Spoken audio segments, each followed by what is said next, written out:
You can't control the timing of life. You can't control when opportunities appear, when challenges arrive, or when life demands more of you. But you can always control one thing: your response. And yet most people spend years of their life waiting for confidence, waiting for clarity, waiting for motivation, waiting for the perfect moment, waiting for things to feel right. They tell themselves, "I'll start when I'm ready." But readiness never comes, not in the way they imagine. Think about how many dreams die in this waiting room. People who want to start a business but wait for courage. People who want to change their life but wait for certainty. People who want to move, grow, transform, but wait for the fear to disappear first. But fear doesn't disappear. Confidence doesn't arrive first, and clarity doesn't come before action. In real life, action comes before everything. You move first, courage shows up later. Clarity arrives once you're already on the path. Confidence grows only after you've taken steps you didn't feel prepared for. Most people don't fail because they are incapable. They fail because they don't start. They treat starting like a finish line, something they must earn. But starting is not a reward. Starting is an act of rebellion against your own doubts. Think of moments in your life when hesitation cost you something important. A conversation you should have had, an opportunity you should have taken, a decision you should have made sooner. But fear whispered, "Not yet. Wait. Be sure first." And by the time you felt comfortable, the moment was gone. Inaction has consequences too. Not moving is also a decision, and often it is the most expensive one. There are people who could have changed everything in their life by taking one step, but they didn't because their mind convinced them that preparation must come before movement.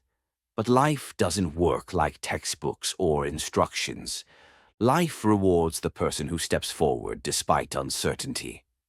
Readiness is not a feeling, it is a decision, and anyone who waits for it like inspiration will wait forever. Look around you. Every person who achieved something meaningful started before they understood everything. They moved before they felt qualified. They tried before they felt strong.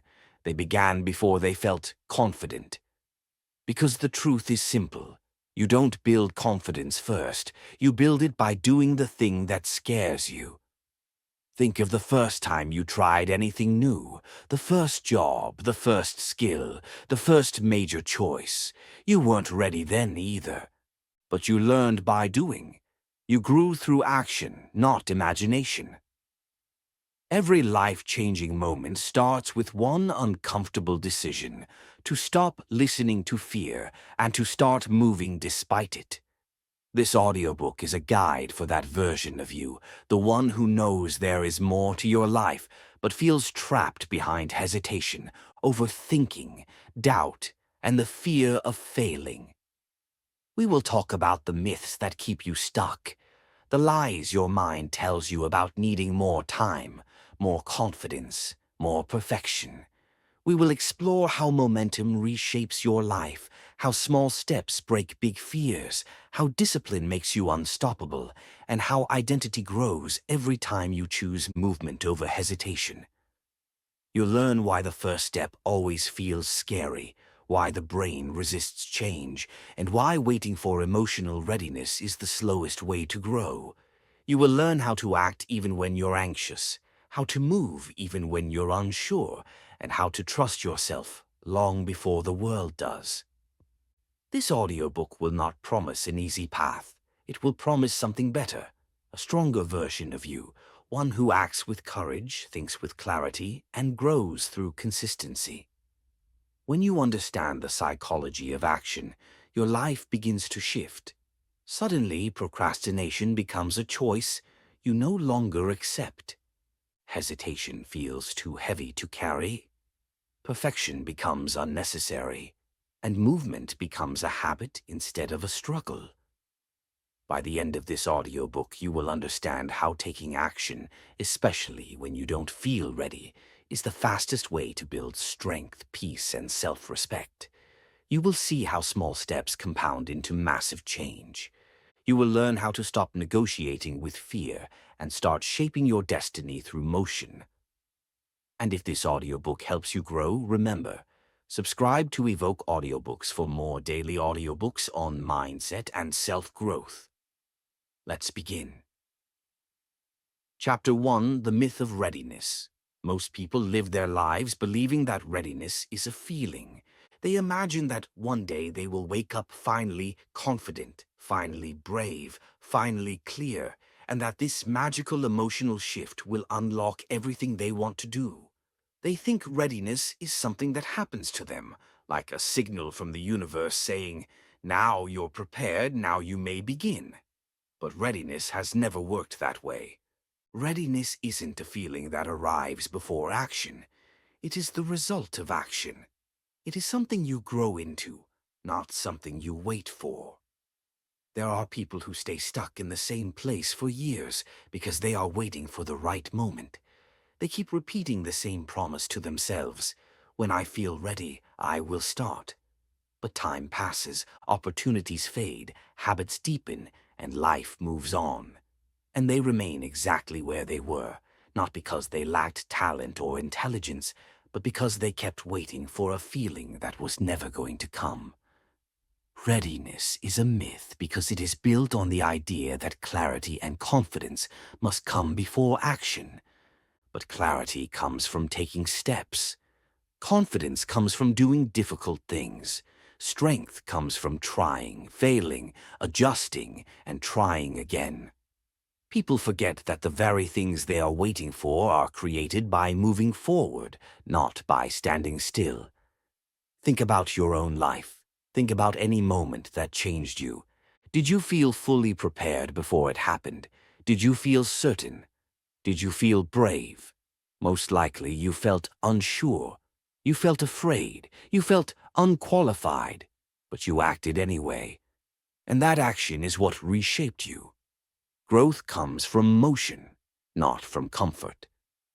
The mind creates the myth of readiness to protect you.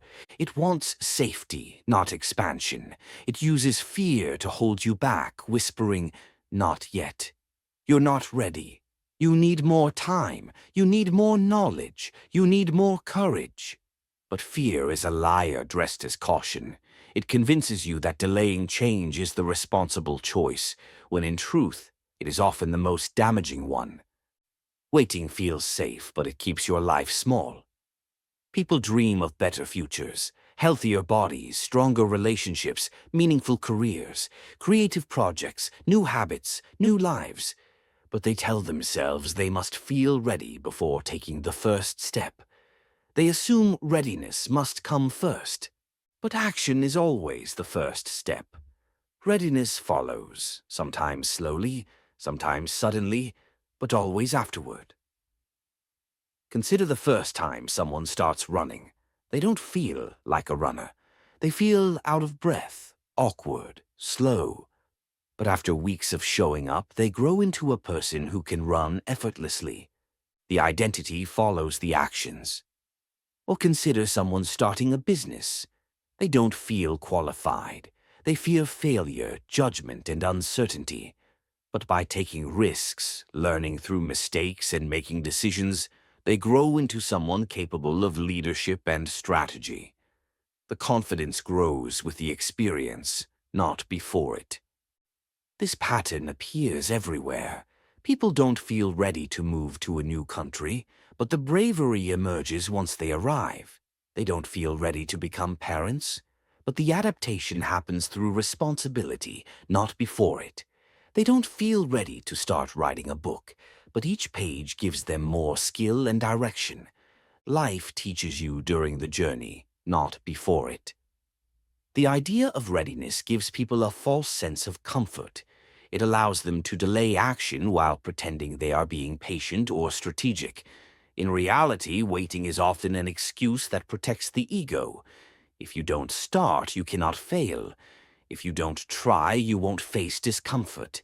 If you don't move, you won't risk embarrassment. But you also won't grow. The myth of readiness is seductive because it keeps you safe from vulnerability. It convinces you that the ideal time will come later, but later is just a softer word for never. There will never be a moment when everything feels perfect. There will never be a day when you feel no fear. There will never be a version of you that magically becomes confident without first stepping into uncertainty. Readiness is not the absence of fear. It is the decision to move forward even when fear is present. When people say, "I'm waiting for the right moment," what they often mean is, "I'm waiting for my fear to disappear." But fear doesn't disappear. It transforms, it softens, it becomes manageable only after you take action, not before it. Your first steps will always feel uncomfortable, not because you are not ready, but because discomfort is the price of growth. Every path worth walking begins with uncertainty. Every new chapter begins with inexperience. Every transformation requires motion. Imagine standing at the edge of a cold swimming pool. You dip your foot in, hesitate, think about how uncomfortable the water will be, and convince yourself that maybe if you wait a little longer, it will feel easier. But the water will always feel cold until you jump in. Your body doesn't adapt by thinking, it adapts by doing. Life works the same way. People avoid starting because they believe readiness is a feeling of confidence. But confidence is not the starting point. It is a reward for showing up consistently. Confidence is built like muscle through repetition, through effort, through doing. A confident person is simply someone who has practiced enough times to trust themselves. And trust gets built by action. One of the biggest mistakes people make is assuming successful individuals were ready before they acted. They weren't. They simply chose to begin before they felt comfortable. They chose movement over perfection. They chose courage over certainty. They chose progress over excuses. Ask anyone who has achieved something meaningful. They will tell you the same truth. They started scared. They started unprepared. They started with doubt. They started with shaky hands and an uncertain mind. But they started. The myth of readiness stops people from living the life they want. It makes them overthink opportunities until they disappear. It makes them over-prepare for things they should experience instead. It makes them procrastinate by disguising fear as strategy. You do not need more time. You need more movement. The world does not reward the person who waits. It rewards the person who acts. Every major change in your life will begin with a moment when you don't feel ready at all. That is the doorway. That is the test. That is the invitation. Think about the people you admire: creators, leaders, athletes, entrepreneurs, resilient individuals. None of them reached where they are because they waited. They moved, they learned, they adapted, and they grew. Their success came from momentum, not preparation. And the same is available to you. Your life does not transform when you feel ready. It transforms when you decide that waiting is no longer an option. When you stop negotiating with fear. When you stop giving perfection the power to delay your growth. When you stop believing that hesitation is wisdom. Movement is wisdom. Action creates experience. Experience creates clarity. Clarity creates confidence. Confidence creates momentum, and momentum creates transformation.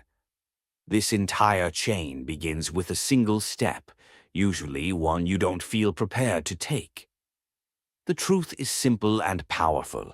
You don't need to be ready. You only need to be willing. Willing to try. Willing to risk being a beginner. Willing to make mistakes. Willing to be uncomfortable.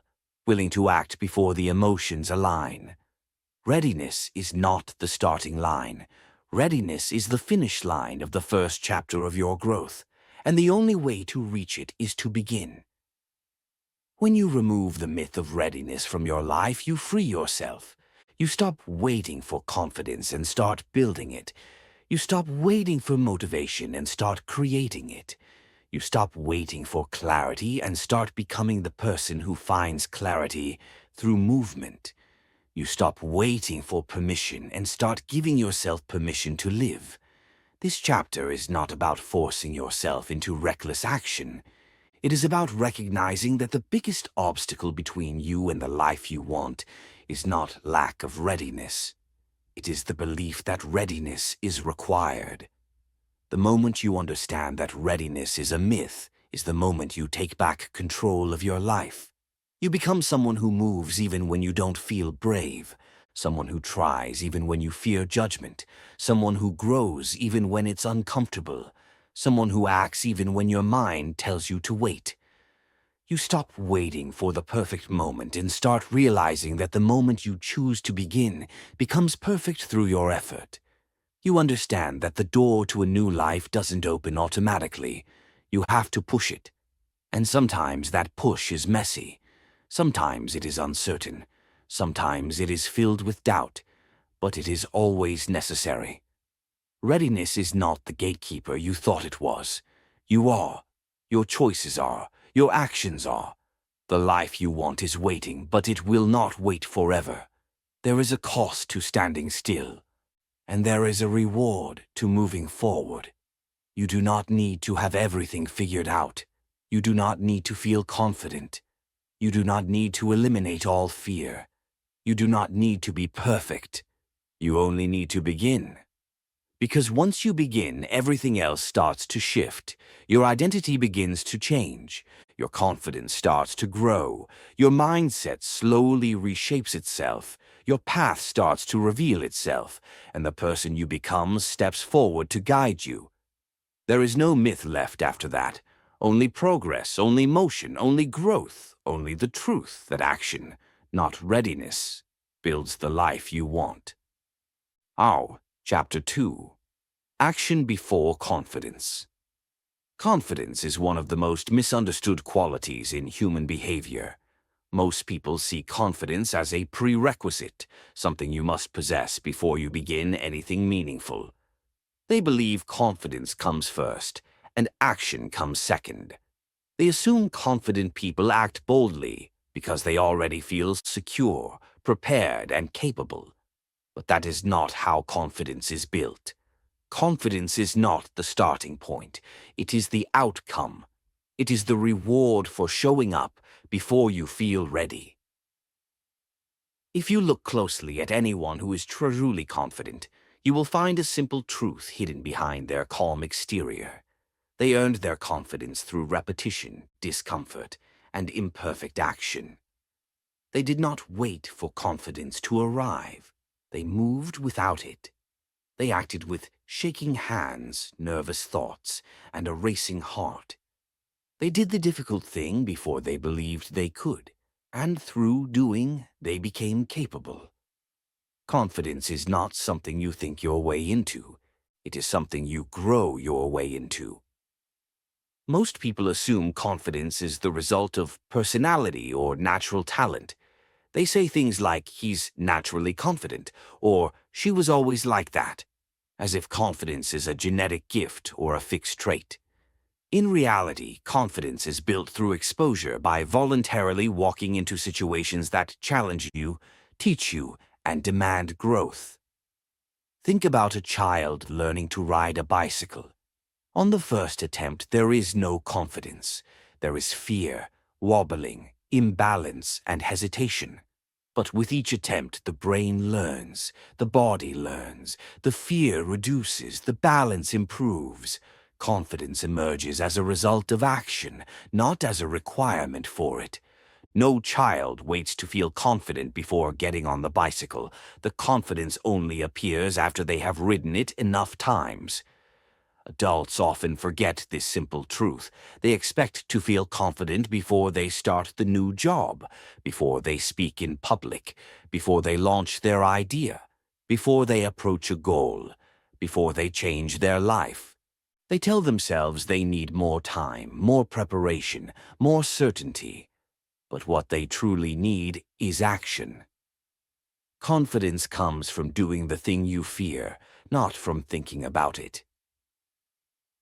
The problem is that thinking feels safer than trying.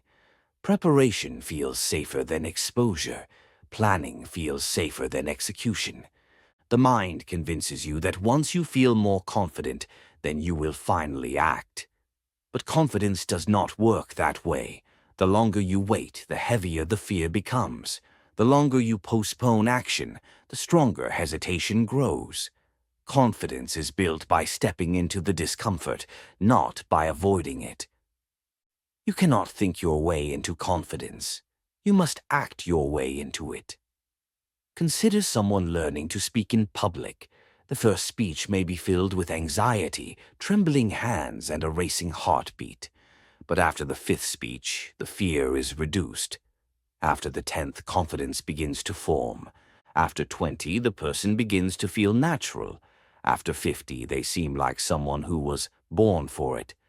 But they weren't. They simply built confidence through repeated exposure. In every skill, in every craft, in every meaningful pursuit, this pattern repeats. Action creates confidence. Confidence is the brain's response to evidence, and evidence is created through behavior. When you act, the brain collects proof that you are capable. When you avoid, the brain collects proof that you are not. This is why people who hesitate begin to doubt themselves even more. Over time, avoidance strengthens insecurity. Movement strengthens belief. Confidence is earned like strength in the gym. You cannot think yourself into strong muscles. You must lift the weight. The weight must feel heavy. The exercises must feel uncomfortable. But with each session, your body adapts. Each repetition builds you. Confidence follows the same law: stress, repetition, adaptation. Fear is not a sign you are unprepared. Fear is a sign you are human. The presence of fear does not mean you cannot act. It means you are standing at the doorway of growth. Most people turn away from that doorway, assuming fear means stop. But fear actually means this matters. Fear means there is something valuable on the other side. Fear means there is a lesson waiting, an upgrade waiting, a new version of you waiting. The mind misinterprets fear as danger, but fear is often an invitation. When you wait for confidence, you delay your growth. But when you act first, you trigger a psychological shift. You experience a surprising truth. Fear does not have the power you thought it did. Most fears shrink once you face them. Most challenges become manageable once you begin. Most discomfort becomes routine once you repeat it. Action teaches you what fear tries to hide. This is why starting is often the hardest part. The first step is heavy because your mind is untrained. It exaggerates danger. It magnifies doubt. It paints frightening scenarios in your imagination. But those scenarios are almost never real. They are projections based on insecurity, not reality. Once you take the first step, your brain begins to adjust. The fear reduces. The path becomes clearer. The resistance weakens. Movement becomes easier. This pattern appears in every part of life. Starting the workout is harder than continuing it. Writing the first paragraph is harder than finishing the chapter. Making the first call is harder than running the business. Approaching the first challenge is harder than handling the rest. The beginning demands the most courage because confidence has not been built yet. But once you move, you build momentum. And momentum becomes your ally. Confidence is not a belief that nothing will go wrong. It is a belief that you will handle things even if they do. It is a trust in your own adaptability. And adaptability is built through facing real situations, not by avoiding them. Every time you expose yourself to discomfort, you send a signal to your brain: I can handle this. With enough repetition, that signal becomes a truth, and that truth becomes confidence. Think about any part of your life where you feel confident now: driving, speaking your native language, using technology, performing your job. At one time, all of these things felt unfamiliar or intimidating. You didn't gain confidence by reading a book about them or thinking deeply about them. You gained confidence by doing them over and over until the unfamiliar became familiar. The same formula applies to every goal you want to achieve today. If you want to become confident in anything, you must start while you are still insecure. The world tells you to feel confident before acting, but life tells you the opposite. Act before you feel confident. There is a psychological principle called the competence-confidence loop. It states that as you develop competence, the ability to do something, your confidence naturally increases. But competence only develops through action. You cannot skip the discomfort. You cannot bypass the learning curve. You cannot jump to confidence without passing through uncertainty. This means something powerful. Your confidence level in any area is simply a reflection of how many times you have acted in that area. If you lack confidence, it is not a personality flaw. It is a lack of exposure, and that can be changed. There is another psychological pattern called action bias.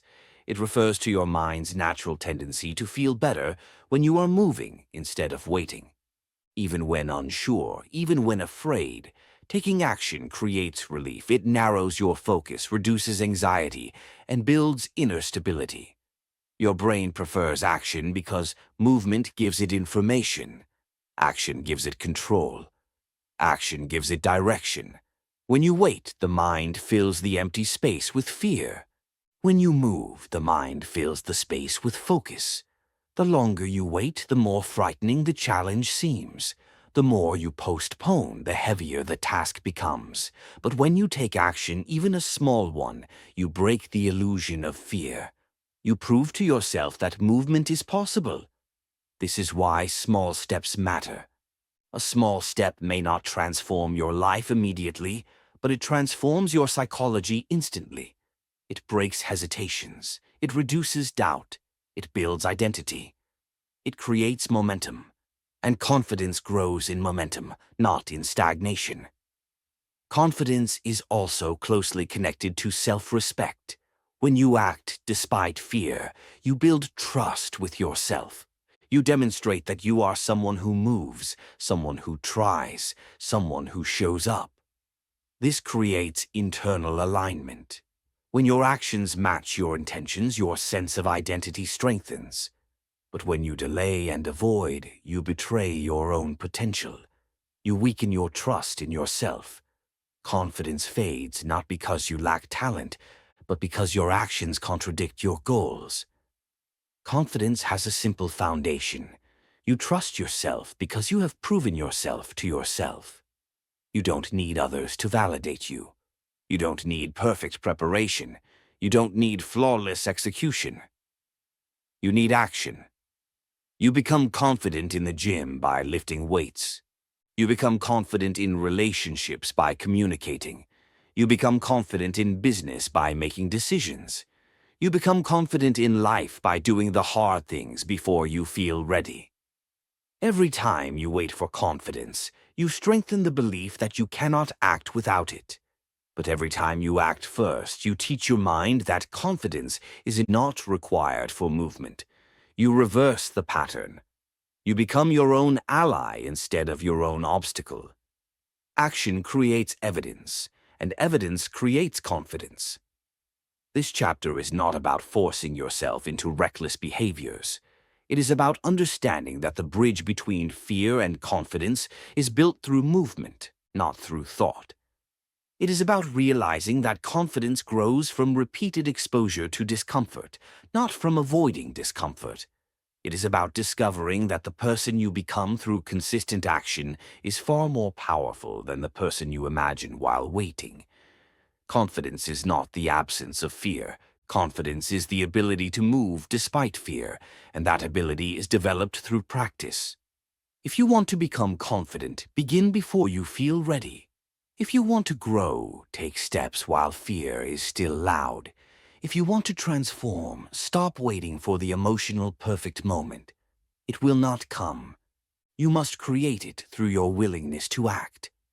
When you act before confidence, you unlock your potential. You allow yourself to meet the version of you who is capable, strong, adaptable, and uncompromising.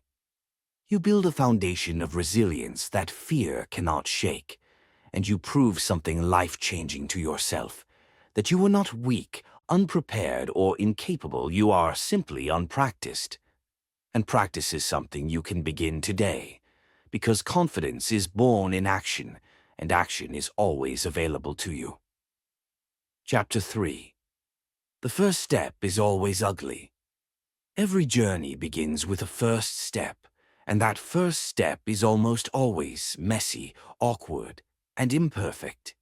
This is one of the most important truths you will ever learn about growth. Your beginning does not need to be beautiful. It only needs to be real. Most people never move toward the life they want because they expect the beginning to feel smooth. They expect to feel strong, confident, and skilled right from the start. But the start is supposed to feel uncomfortable. It is supposed to expose your weakness. It is supposed to humble you. That is how you learn. That is how you grow. That is how you evolve. The first step reveals something your mind tries to hide. You are not instantly good at the things you have never practiced, but that does not mean you are incapable. It simply means you are at the beginning, and beginnings are allowed to be ugly. In fact, they are meant to be ugly. Think of a baby's first attempt at walking. It is wobbly. It is uncertain. They fall more than they stand. But in those awkward movements, the brain learns balance. The muscles learn strength. The child learns courage. If the child demanded perfection before trying, they would never learn to walk at all. Adults hold themselves to unrealistic standards. They want their first attempt to look like someone's 50th. They want their first business idea to succeed immediately. They want their first workout to feel easy. They want their first skill to come naturally. They forget that every expert was once a beginner and every master once stumbled. The beginning is not the result of talent. It is the birthplace of it.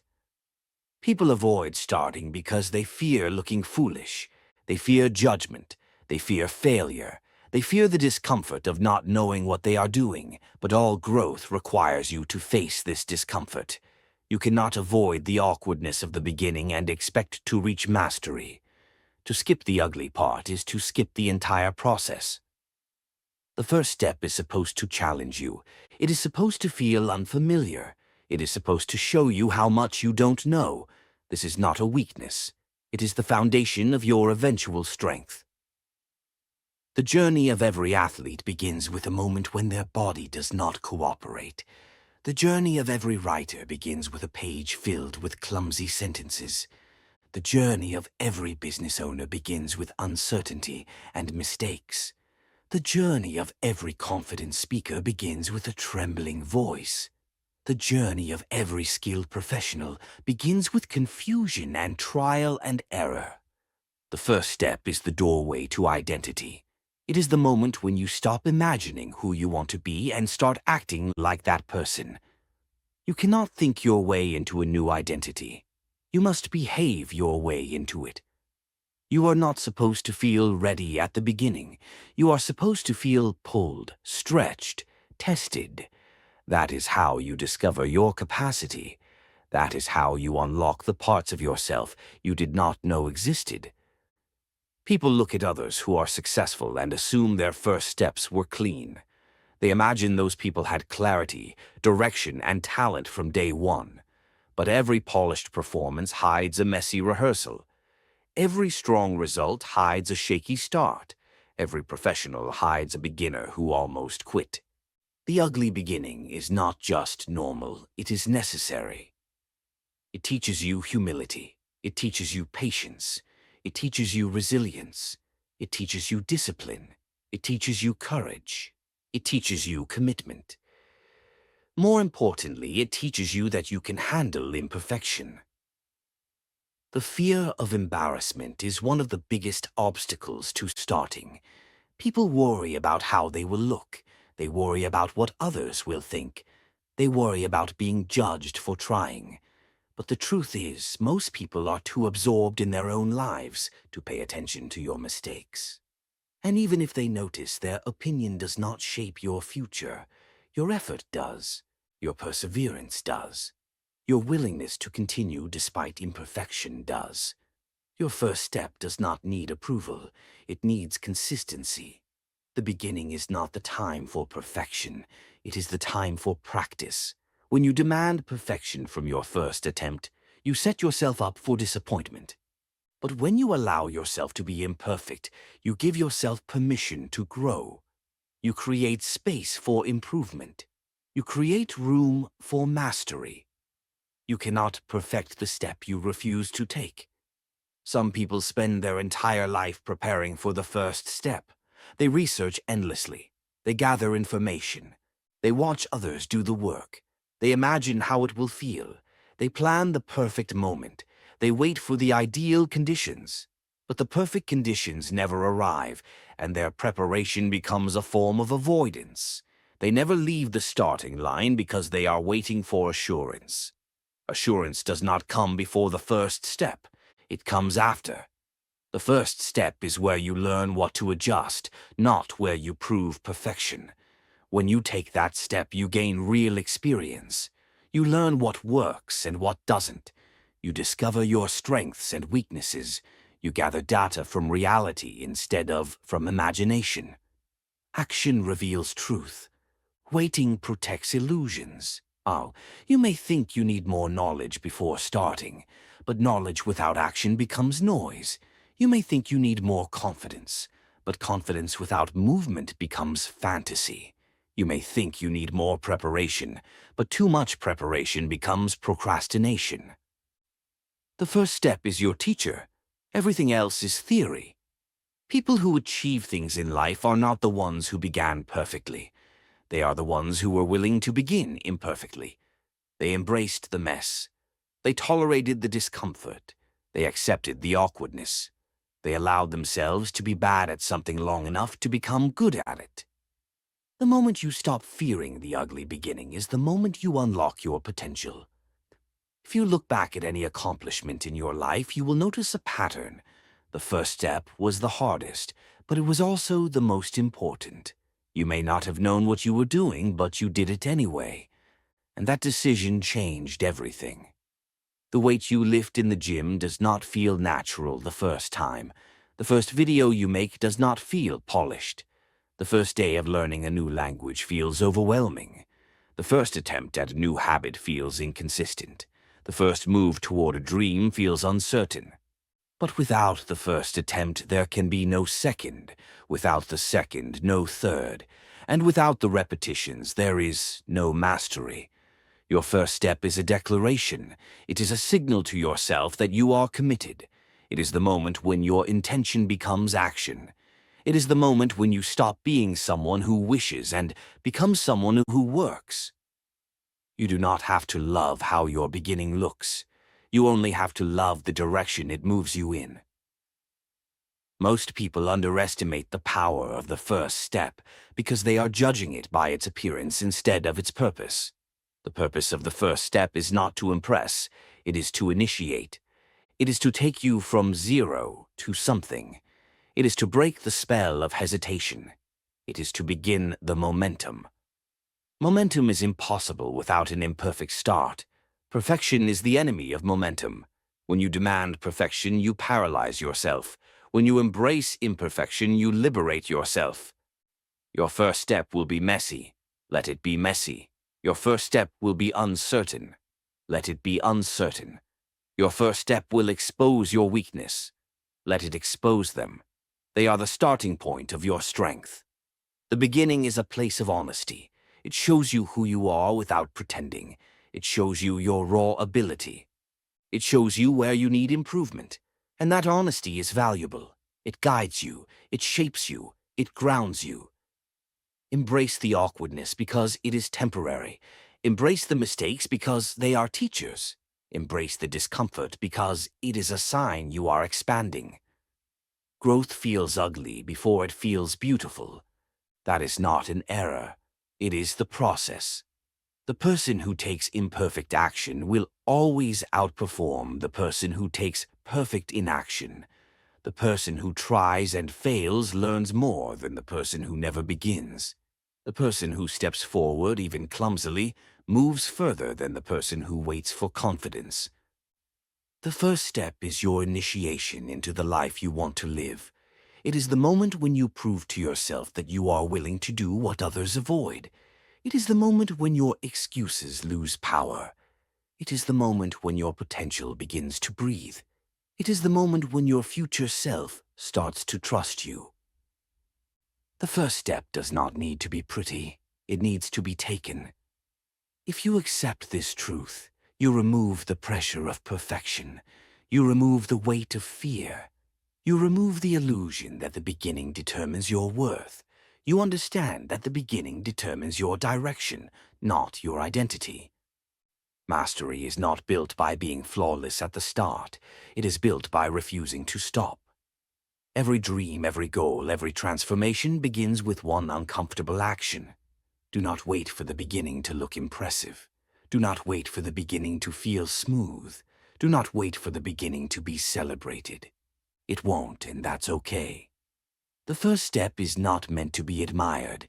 It is meant to be taken. Once you start, the rest becomes possible. Your brain adapts, your skills grow, your confidence rises, your identity shifts, your path unfolds. But none of that happens without embracing the uncomfortable, awkward, imperfect introduction to your own growth.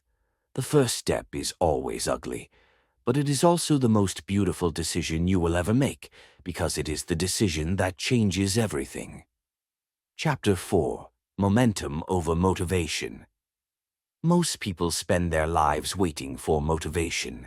They wait for inspiration to strike before they begin working on their goals. They wait for energy, enthusiasm, or passion before they take the first step. But motivation is one of the most unreliable forces in human behavior. It appears suddenly and disappears just as quickly. It rises when life feels exciting and collapses when life feels inconvenient, tiring, or ordinary. If you rely on motivation to build your future, you will build nothing. Motivation is emotional weather, unpredictable, shifting, temporary. Momentum is climate stable, dependable, and long-lasting. Momentum is what truly transforms a life. Motivation may start the spark, but momentum keeps the fire burning. Motivation can inspire you for a moment. Momentum can carry you for years. Once you understand this difference, you stop living like a slave to your emotions and start becoming the architect of your progress. Momentum begins when you take a small step, even a tiny one, and repeat it. It might be uncomfortable. It might feel insignificant. It might not look impressive. But it creates movement, and movement generates energy. That energy grows with repetition. And with enough repetition, the movement becomes automatic. It becomes a part of your identity. This is momentum, a force that works even when you are tired, discouraged, or unmotivated. The people who achieve extraordinary things are not the ones who wake up feeling motivated every day. They are the ones who have mastered the psychology of movement. They have trained themselves to act whether they feel like it or not. They rely on discipline, structure, and routine, not on inspiration. Motivation whispers, "I'll do it when I feel ready." Momentum answers, "I'll do it because it's time." Motivation is emotional. Momentum is mechanical. Motivation is inconsistent. Momentum is reliable. When you build momentum, you don't need to force yourself to start each day. The movement has already begun. Your brain has already accepted the habit. Your body has already adapted to the rhythm. You no longer negotiate with yourself. You no longer exhaust your willpower trying to begin. You simply continue. What used to feel like an impossible effort becomes natural. Momentum transforms effort into identity.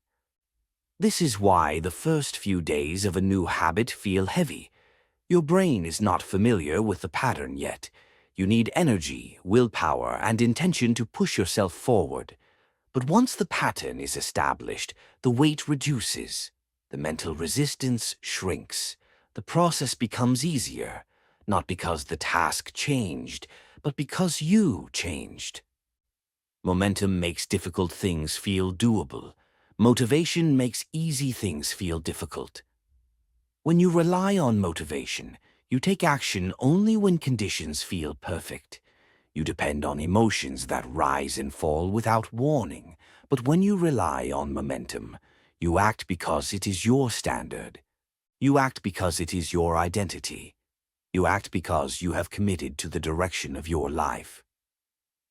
Momentum is not built by grand actions. It is built by consistent ones. A single small action repeated daily is more powerful than a burst of motivation followed by long periods of inactivity. Going to the gym once in a sudden wave of inspiration does nothing for your health. Going 3 times a week, even for short sessions, changes your entire physiology. Writing for 10 minutes a day builds more creative strength than waiting for the perfect mood to write for hours once a month. Saving a small amount consistently is more transformative than dreaming of a big deposit that never happens. Small actions compound. This is the mathematics of momentum. When you understand this, you stop obsessing over how much you can do at once. You start valuing the power of showing up. You begin to see that progress is the child of consistency, not intensity. A 20-minute walk repeated daily is stronger than a 2-hour run done once a month. A single page written every day is stronger than a burst of 20 pages written once in a rare mood. Practicing a skill for 15 minutes each day builds more mastery than practicing for hours only when you're inspired. Life rewards the person who moves consistently, not the person who moves dramatically. Motivation makes you sprint, then collapse. Momentum makes you walk steadily, then run, then eventually fly. The strongest people are not emotionally driven. They are rhythm-driven. They rely on the force they created through repetition, not the emotional lightning of motivation. When motivation is high, they use it. When motivation is low, they still move because momentum carries them. Motivation asks for permission. Momentum gives direction. People often ask, how do I stay motivated? The truth is, you don't. You stay committed, you stay consistent, you stay in motion. Motivation follows movement, not the other way around. When you start moving, your brain releases chemicals that reward action. You feel progress, you feel clarity, you feel energy. The movement itself creates the motivation. This is why the hardest part of any task is starting. Once you begin, your mind adapts, your mood shifts, and the task becomes easier. The mistake most people make is waiting to feel like starting before they start. But beginning is the trigger that produces the feeling. You don't get motivated to act. You act to get motivated. Momentum is psychological momentum as well. When you repeat an action, your brain starts recognizing it as part of your identity. You stop telling yourself, I'm trying to be this person, and start saying, I am this person. You no longer fight resistance. You no longer bargain with yourself. Your identity pulls you forward. Someone who goes to the gym consistently doesn't wake up every day thinking, I hope I feel motivated. They think, this is what I do. Their identity creates momentum. Someone who writes consistently doesn't wait for perfect inspiration. They sit down because they are a writer. Their identity creates the routine. Someone who saves money consistently doesn't rely on hype. They save because they see themselves as responsible. Their identity shapes their behavior. Identity builds momentum, and momentum strengthens identity. This cycle becomes powerful. The more you act, the easier the next action becomes. The more you progress, the clearer your path feels. The more you show up, the more you trust yourself. The more you trust yourself, the more you move. Momentum is self-reinforcing. Motivation is self-destructive. Motivation asks, do I feel like doing this? Momentum says it's time. Motivation makes you emotional. Momentum makes you disciplined. Motivation fades with pressure. Momentum grows through pressure.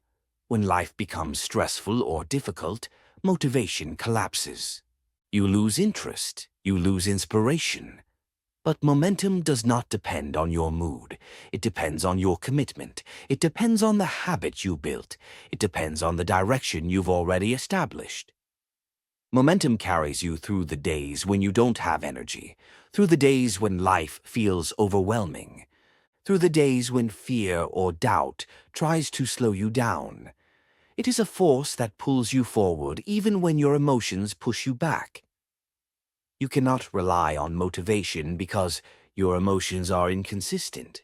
But you can rely on momentum because your habits are consistent. Momentum feels like the wind at your back. It feels like progress that becomes easier over time. It feels like your life finally shifting into movement. The effort you needed at the beginning slowly decreases while the results increase. That is the magic of compounding action. Most people fail because they stop too early. They think the early discomfort means they're not meant to do something. But early discomfort simply means the momentum has not yet been built. Once you push through that phase, the process becomes smoother. The resistance weakens. The beginning tests your commitment. Momentum rewards it. Imagine pushing a heavy car. The first few seconds require tremendous force. It barely moves. You feel every ounce of resistance. But once the car starts rolling, you no longer need the same level of strength. The movement helps itself. Your initial push created momentum. And from that point forward, maintaining movement becomes far easier than creating it. Your life is no different. Your goals are no different. Your habits are no different. The effort you put in at the beginning is not wasted. It is stored as momentum. It becomes the engine of your future effort. But to reach that point, you must push through the early heaviness. You must move even when it feels inefficient. You must keep going even when the results are not visible yet. The beginning always feels slow because momentum has not been built. The middle becomes powerful because momentum has taken over. Most people quit right before the momentum kicks in. They misinterpret the early discomfort as a sign of failure. But the discomfort is simply a sign that you are building something. The results do not come immediately, but the foundation does. And that foundation is what eventually makes you unstoppable.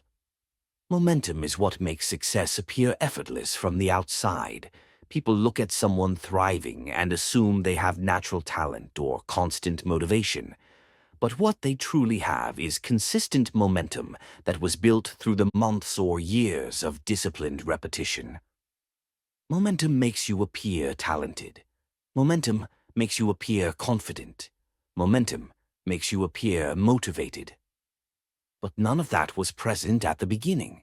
It was built through persistent action. This chapter is a reminder that your dreams do not require motivation. They require movement, consistent movement, imperfect movement, repeated movement. And once you begin, once you build rhythm, once you find your pace, you will understand something life-changing. Motivation is optional. Momentum is essential. If you rely on motivation, you will fail every time motivation fades. If you rely on momentum, you will succeed even when motivation disappears. Your future is shaped not by the days when you feel inspired, but by the days when you move anyway. The days when you act without excitement. The days when you show up without passion. The days when you choose discipline over emotion. Those are the days that build your character. Those are the days that strengthen your identity. Those are the days that create momentum. Once you build momentum, your life becomes lighter. You stop fighting yourself. You stop negotiating. You stop starting over every few weeks. You simply keep going.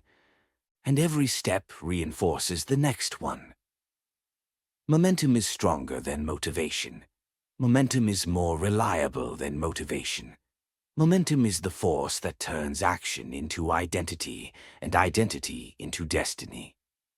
If you want to transform your life, stop waiting for inspiration. Stop seeking perfect emotional conditions. Stop depending on motivation. Instead, take small steps every day. Begin building the rhythm. Build the routine. Build the identity. Build the momentum. And once the momentum takes over, you will realize something profound. You no longer need motivation because you have become someone who moves anyway. Chapter 5. Breaking the Fear Loop. Fear is one of the most powerful forces in the human mind. It protects, warns, and alerts you when something is dangerous, but it also traps you when nothing is truly at risk. The same instinct that kept your ancestors alive in the wild now keeps you stuck in modern life. It prevents you from taking risks, making changes, speaking up, starting something new, or stepping outside the familiar. Fear is not the problem, the fear loop is.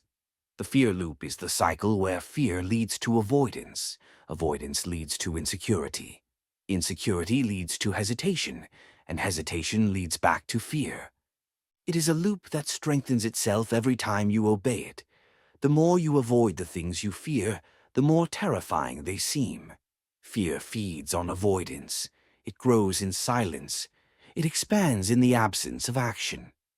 And most people live permanently inside this loop without realizing it.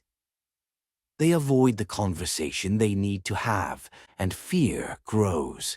They avoid the opportunity they want, and doubt grows. They avoid the challenge they must face, and insecurity grows. They avoid the risk that could change their life, and regret grows. Avoidance feels like relief in the moment, but it becomes a prison over time. It shrinks your life, it weakens your identity. It makes fear your master instead of your messenger. Fear does not disappear through waiting. It dissolves through movement. To break the fear loop, you must understand how fear works. Fear acts like a spotlight. It focuses your attention on the worst possible outcome, not because it is realistic, but because the brain is wired to prioritize protection over possibility. The fear response is ancient. It does not understand modern ambitions. It cannot tell the difference between a life-threatening danger and a psychologically uncomfortable situation. To fear, both look the same.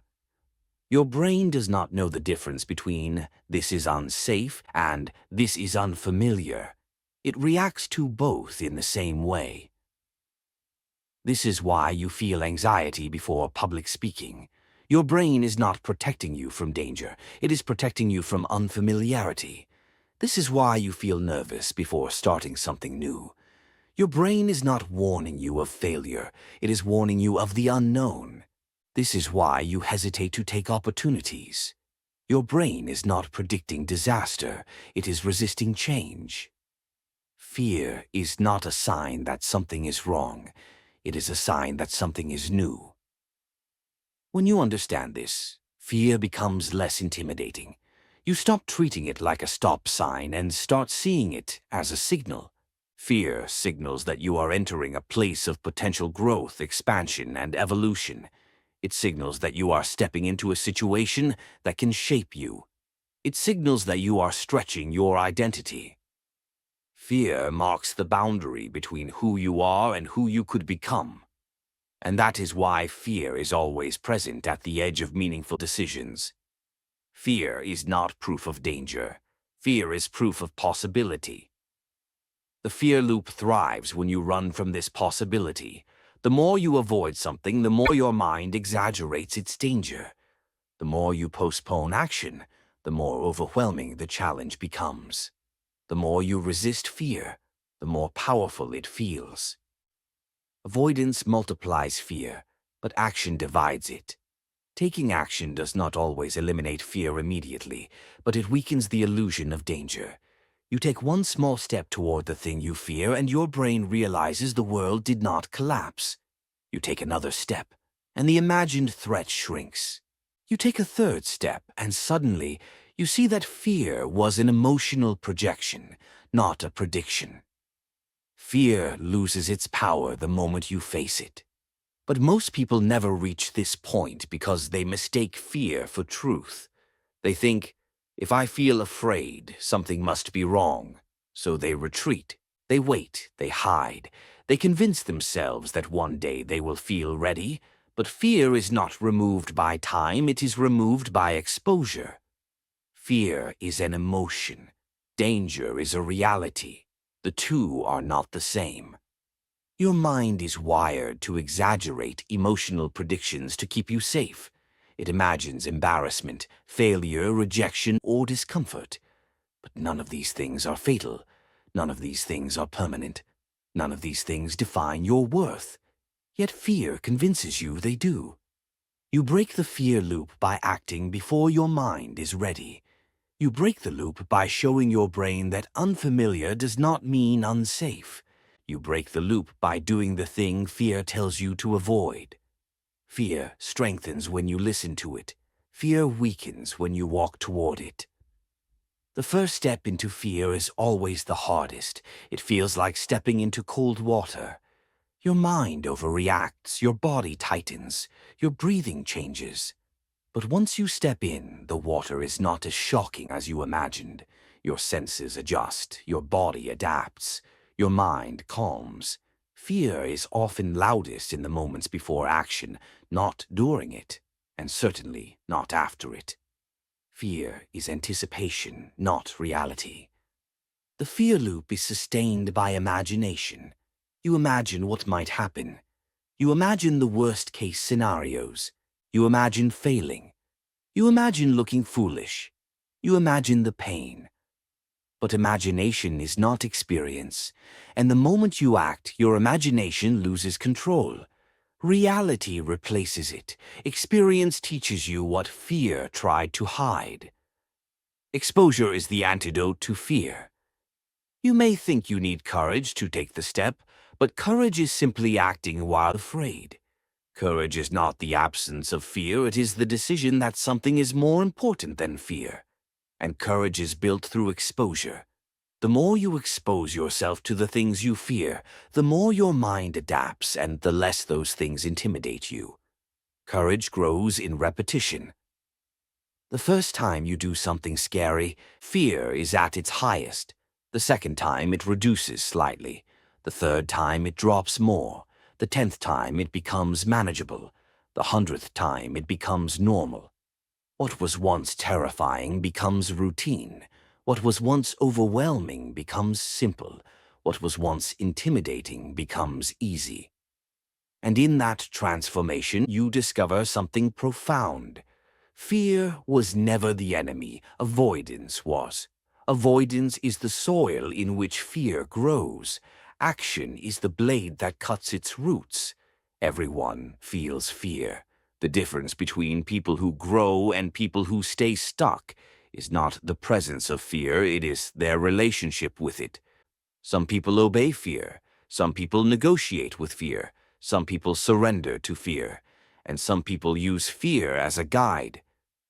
Fear becomes your guide when you realize that the things you fear the most often hold the greatest opportunities for growth. The uncomfortable conversations strengthen your relationships. The challenging projects strengthen your competence. The difficult decisions strengthen your character. The opportunities that scare you strengthen your future. Fear points to your evolution. If something scares you, it is usually a sign that stepping into it will expand who you are. Fear marks that space where your identity stretches. Fear marks the threshold where your comfort zone ends. And what lies beyond your comfort zone is the world that could transform you. Comfort protects you, but comfort also limits you. Fear is the signal that you are nearing the edge of your comfort zone, and expansion only happens beyond that edge. When you push through fear, you grow. When you avoid fear, you shrink. When you face fear, you evolve. When you obey fear, you remain the same. Breaking the fear loop is not about removing fear from your life. That is impossible. Fear is part of being human. Breaking the fear loop is about refusing to let fear decide your direction. Fear can speak, but you choose whether to listen. The moment you understand this, fear loses its dominance over you. Fear stops controlling your decisions. Fear stops shaping your future. Fear stops restricting your potential. The fear loop is broken the day you stop waiting for fear to disappear and start acting while it is still there. Action is the great disruptor of fear. It interrupts the loop, it breaks the cycle, it rewires the brain. It teaches your mind that you are capable.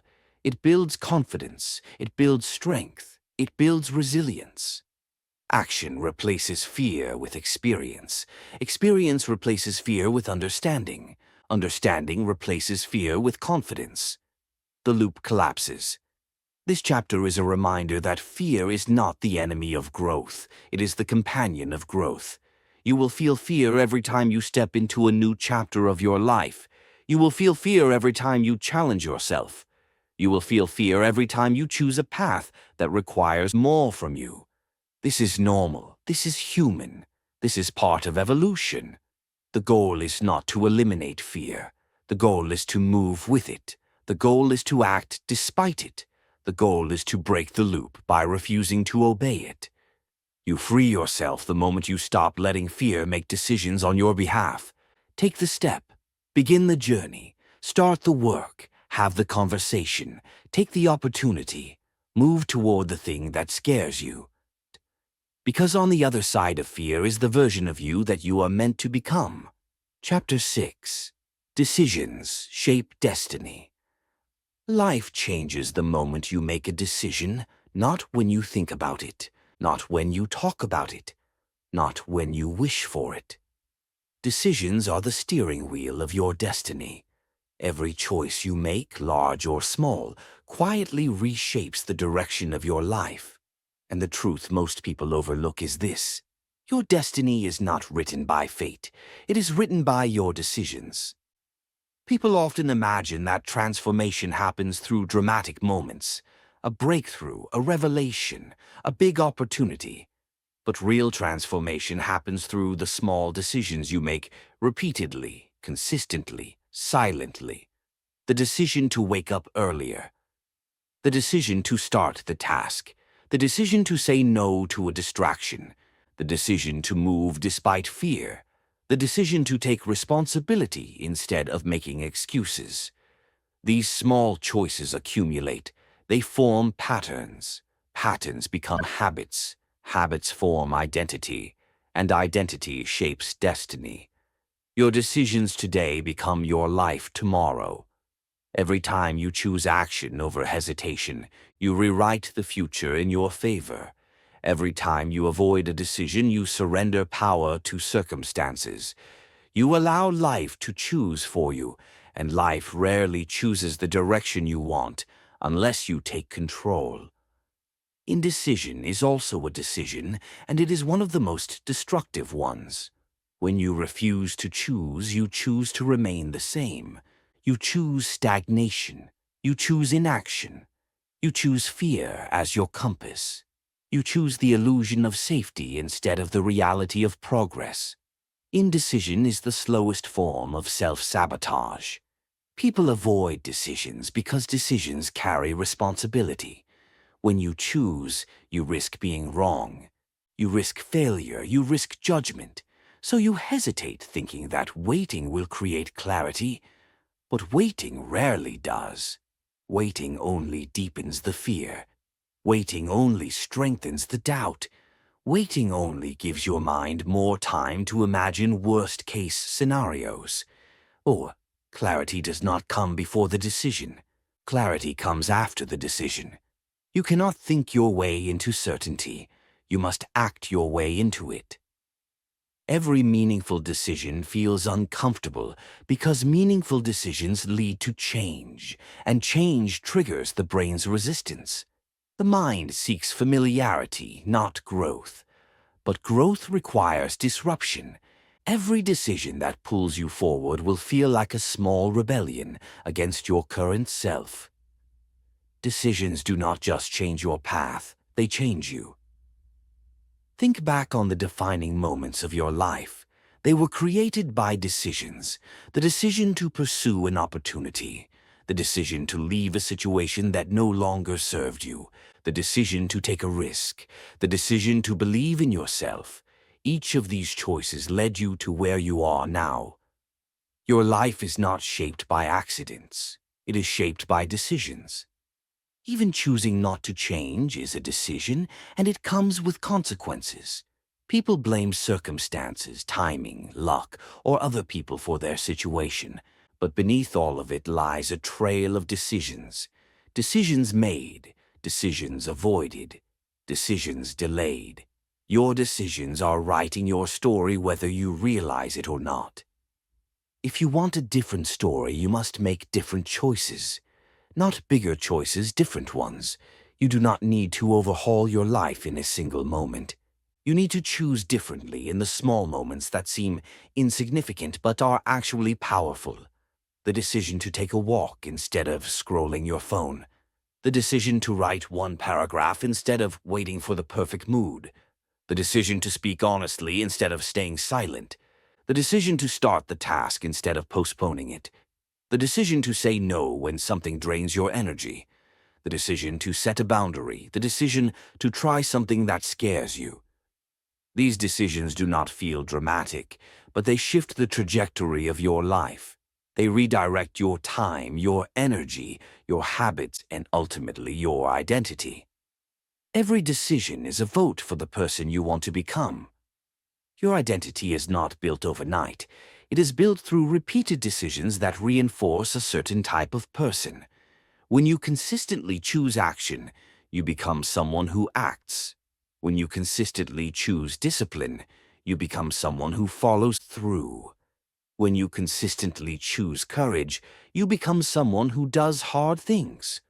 When you consistently choose avoidance, you become someone who hesitates. When you repeatedly choose comfort, you become someone who stays small. Your decisions reflect your values long before your achievements do. Host, people often say they want a better life, but their decisions reflect fear, not desire. They want change without choosing differently. They want progress without discomfort. They want improvement without sacrifice. But decisions are the gatekeepers of change. Without new decisions, old patterns repeat. You cannot build a new life with old decisions. Most people wait for certainty before choosing, but certainty is not something you receive, it is something you earn. You earn it by making decisions, acting on them, learning from them, and adjusting as you go. You are supposed to make mistakes. You are supposed to misjudge things. You are supposed to learn through experience. A wrong decision can be corrected, but no decision cannot. Progress requires direction, and direction requires choice. Even if your choice is imperfect, it gives you movement, and movement leads to clarity. You cannot correct a path you never walk. The greatest opportunities in life rarely come with perfect clarity. They come disguised as uncertainty, risk, and discomfort. And the people who grow are the ones who decide anyway. Indecision kills more dreams than failure ever will. Failure teaches. Failure strengthens. Failure guides. Indecision does none of these. It keeps you stuck in a loop of what-ifs. It traps you in a state of mental paralysis.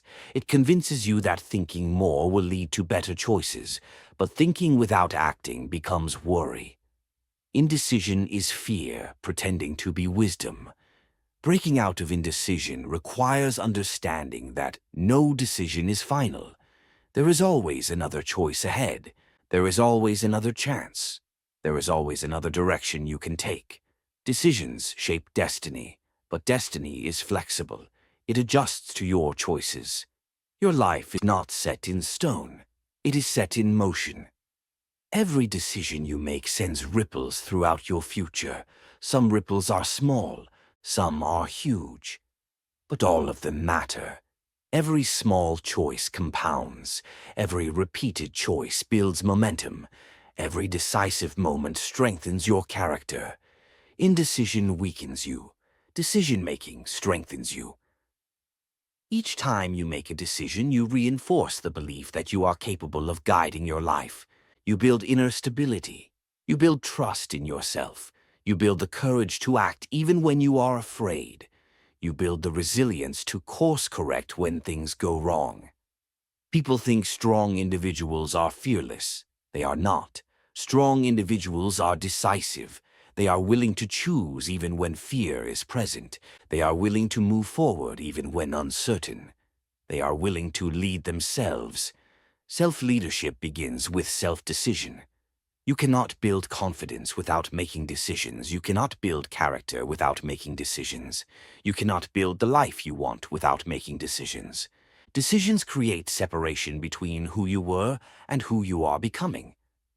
Every decision you avoid keeps you tethered to the past.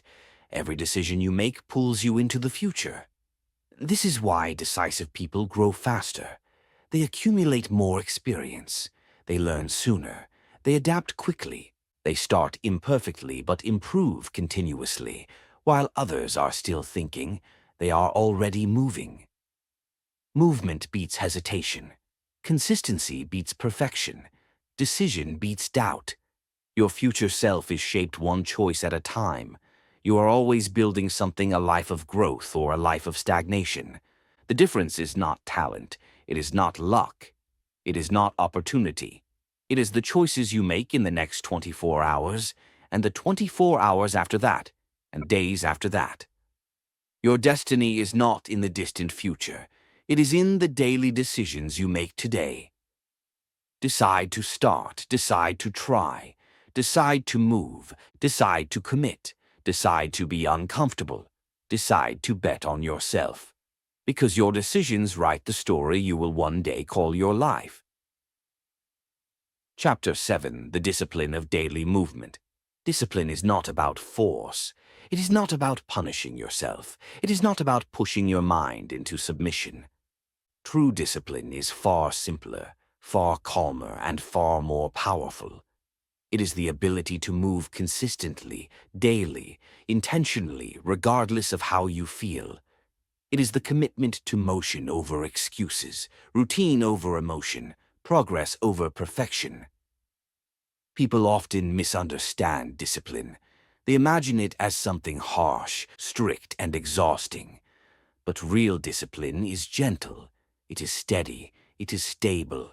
It is the quiet force that keeps your life moving when motivation disappears. Discipline is the bridge between where you are and where you want to be, and daily movement is the structure of that bridge. Discipline is not built through dramatic effort. It is built through small, repeated actions that align with your goals, even when you don't feel like doing them. Daily movement is the practice of choosing the next step every day until the path becomes part of who you are. You do not need to take huge leaps. You do not need to instantly transform your life. You only need to move one step at a time every day without asking for the perfect mood or the perfect moment. Daily movement is discipline made visible. Most people fail not because they lack ability, but because they lack consistency. They start strong, driven by excitement, but lose momentum when the excitement fades. They wait for inspiration to return, not realizing that inspiration is a result of movement, not a requirement for it. They treat discipline like a feeling, but discipline is a choice, a quiet, repeated choice. The real test of discipline is not how well you act when you feel motivated. The real test is how you act when you feel tired, stressed, bored, unexcited, or unmotivated. Anyone can move on the good days. Discipline is built on the ordinary days. Daily movement teaches you that progress is not emotional, it is behavioral. You show up because it matters. You show up because you said you would. You show up because your future deserves it. You show up because consistency compounds. Daily movement gradually rewires your identity. It restructures your habits, your mindset, your environment, and your expectations of yourself. You start to trust yourself more. You start to believe in the person you are becoming. You start to see that discipline is not pain, it is freedom. Because discipline frees you from the chaos of emotional inconsistency. Without discipline, your life becomes reactive. You move only when you feel like it. You work only when it is comfortable. You show up only when everything aligns, and because emotions constantly shift, your actions become inconsistent. Inconsistency destroys progress. With discipline, your life becomes proactive. You move because it is essential. You work because it is necessary. You show up because your vision matters. You build a rhythm. You build momentum. You build strength. And consistency makes everything easier. Discipline is not the enemy of freedom. Discipline is the foundation of freedom. When you rely on motivation, you are a prisoner of your emotions. But when you rely on discipline, you become the master of your life. You decide your actions, you decide your pace, you decide your progress, and your decisions create stability. Daily movement is the simplest form of discipline. It is not overwhelming. It is not extreme. It is practical and sustainable. It allows you to grow gradually, without burning out, without giving up, without restarting again and again. Most people think discipline means doing everything perfectly, but daily movement teaches you that discipline means doing something consistently. It might not be your best effort every day. It might not be your strongest performance. It might not be a breakthrough, but it is movement, and movement compounds. Daily movement also strips away the illusion that you need to feel good before taking action. When you show up repeatedly, even with low energy, you learn something powerful. You can act independently of your emotions. You are not controlled by them. You are not limited by them. You are not defined by them. Daily movement strengthens your will. It shows you that you can work even when you feel tired. You can practice even when you feel uninspired. You can start even when you feel unsure. You can progress even when you feel slow. You can grow even when you don't feel like growing. Yeah, this is the essence of discipline. Motion without negotiation. It's every day you move, you silence the part of your mind that says, "Not today." You weaken the part of you that relies on excuses.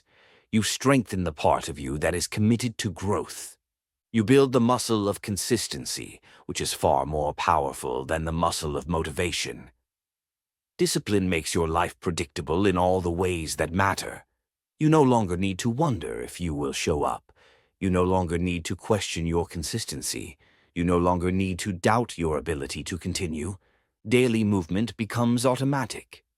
And when something becomes automatic, it becomes easy.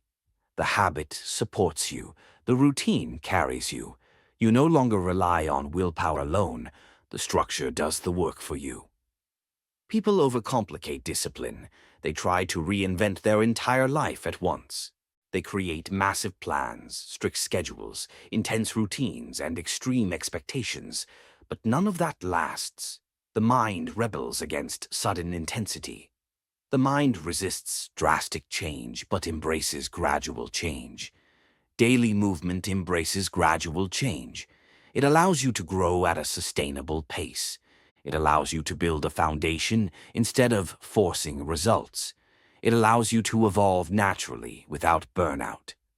And small steps repeated daily become unstoppable. Daily movement teaches you something else. Progress happens even when you do not see it. The changes are subtle. They are quiet. They grow underneath the surface for days or weeks before revealing themselves. But they are happening, and one day the shift becomes visible. It might be in your energy. It might be in your confidence. It might be in your skills. It might be in your body. It might be in your mindset. It might be in your results. Daily movement creates invisible progress that eventually becomes undeniable. Or, consistency is always rewarded. Inconsistency is always punished. Most people think the reward comes from intensity, but the true reward comes from showing up repeatedly, long after the mood has faded. Daily movement disciplines your mind in another way. It reduces overthinking. When you know you will move today, there is no mental debate. You skip the endless thinking, the internal arguments, the emotional negotiation. You skip the anxiety of, should I start now or later? You skip the guilt that comes from avoiding the task. Daily movement liberates you from mental chaos. It gives your mind a single instruction. We show up today, and your mind obeys. It stops resisting because it knows the decision is already made. This saves you incredible mental energy, which can then be used for the task itself instead of for deciding whether to do it. Daily movement is not just physical effort, it is mental clarity. It builds order in your life, it builds structure, it builds psychological safety, it builds inner strength, it builds trust in yourself. When you are consistent, you become reliable not just to others, but to yourself. You stop being someone who breaks promises to themselves. You stop being someone who gives up early. You stop being someone who starts over repeatedly. You stop being someone who waits for feelings to align. You become someone who follows through. Daily movement is the foundation of self-respect. Every day you show up, even in a small way.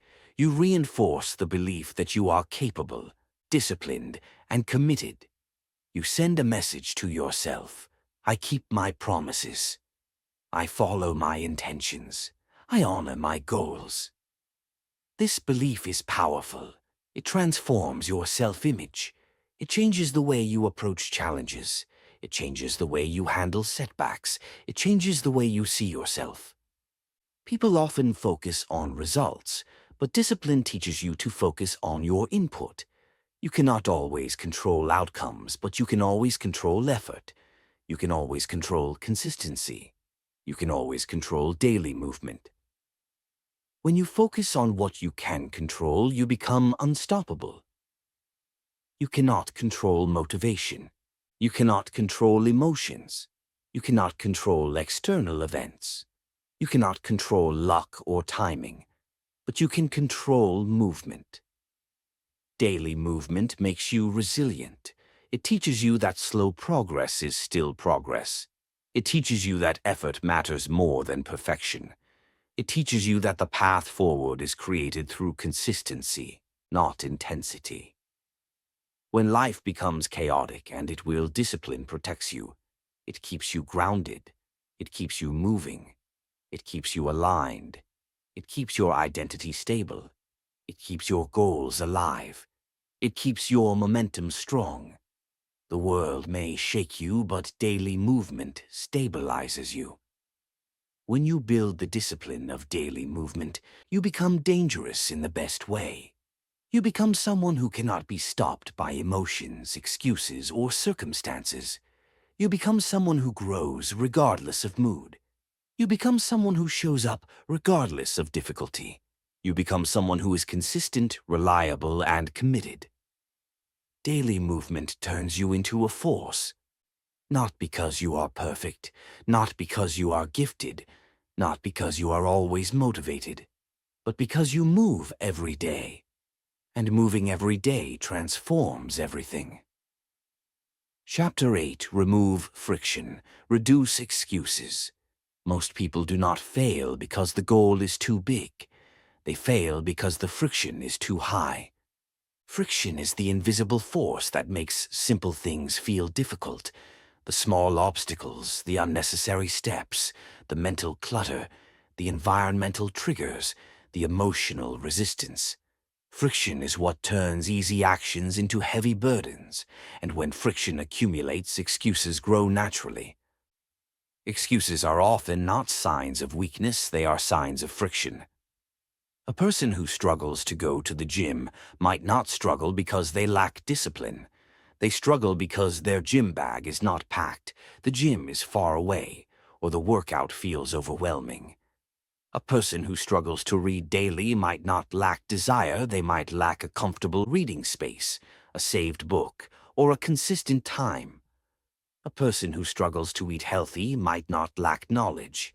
They might lack preparation, ingredients, or convenience. Friction is subtle but powerful. It builds resistance. It encourages avoidance. It feeds procrastination. It creates excuses. And excuses, once repeated enough, become beliefs. The mind always chooses the path of least resistance. If the path toward growth feels heavy, the mind will avoid it. If the path toward distraction feels easy, the mind will choose it. The key to consistent action is not willpower, it is reducing friction. When friction is low, excuses disappear. When the path is simple, movement becomes natural. When the environment supports your goals, discipline becomes effortless. You do not need more strength. You need fewer obstacles. The problem is that most people design their environment in a way that magnifies friction. They keep distractions within reach. They keep healthy habits inconvenient. They keep important tools out of sight. They rely on motivation to push them through every tiny barrier. But motivation is not designed to fight friction. Environment is. Your environment either helps you grow or helps you avoid growth. There is no neutral environment. Every space you live in, every routine you follow, every tool you use, every choice you make is nudging you towards something either forward or backward. If your workspace is cluttered, your mind becomes heavy. If your phone is nearby, your focus disappears. If your routine is chaotic, your discipline collapses. If your habits require too many steps, you avoid them. People rarely acknowledge how much friction shapes their life. They assume lack of consistency is a personality problem, but often it is a design problem. Change the design and the behavior changes automatically. Removing friction is not laziness, it is strategy. It is understanding that your mind will always prefer the easiest available action. If you make the right actions easier and the wrong actions harder, you create discipline without relying on willpower. If the gym is 10 minutes away, you might skip it. If the gym is in your living room, you have no excuse. If your reading app is buried inside folders, you won't open it. If the book is already opened on your screen, you start reading. If your healthy food is uncooked, you'll choose something convenient. If your meals are prepped, eating well becomes automatic. People assume discipline requires heroic effort, but discipline requires removing unnecessary effort. Friction is not only physical, it is also emotional. Emotional friction appears when the mind attaches unnecessary weight to an action. When a simple task becomes loaded with fear, perfectionism, or doubt, the task becomes harder than it actually is. You want to start writing, but you fear judgment. You want to start a project, but you fear failure. You want to speak up, but you fear rejection. You want to commit, but you fear imperfection. Emotional friction is invisible but heavy. It makes you procrastinate even when you logically know the task is simple. It drains your energy before you start. It convinces you to delay the action until you feel right, which rarely happens. You reduce emotional friction by lowering expectations, not raising them. If you tell yourself you must perform perfectly, the emotional weight becomes unbearable. If you tell yourself you only need to start, the emotional weight becomes manageable. If you tell yourself you only need 10 minutes, the task becomes accessible. If you tell yourself you only need one step, the resistance drops. Lower the entry point and momentum will take care of the rest. Physical friction and emotional friction combine to create psychological paralysis. When you reduce both, movement becomes natural. Breaking a big habit into small steps reduces emotional friction. Designing your environment for ease reduces physical friction. Both work together to eliminate excuses. Excuses are born when friction is higher than reward. Consistency is born when reward is higher than friction. The key is simple. Make the right choices feel easy and the wrong choices feel hard. If you want to stop scrolling, put your phone in another room. If you want to wake up early, keep your alarm across the room. If you want to drink more water, keep it next to you. If you want to study, keep your tools ready. If you want to meditate, keep your spot prepared. If you want to exercise, choose a routine that requires minimal setup. Small adjustments create massive behavioral shifts. You do not rise to the level of your goals. You fall to the level of your systems. And systems are built by reducing friction. Systems help you act even when you don't feel like acting. Systems help you move even when you don't feel strong. Systems help you show up even when motivation is absent. Systems protect you from your emotions. Systems protect you from procrastination.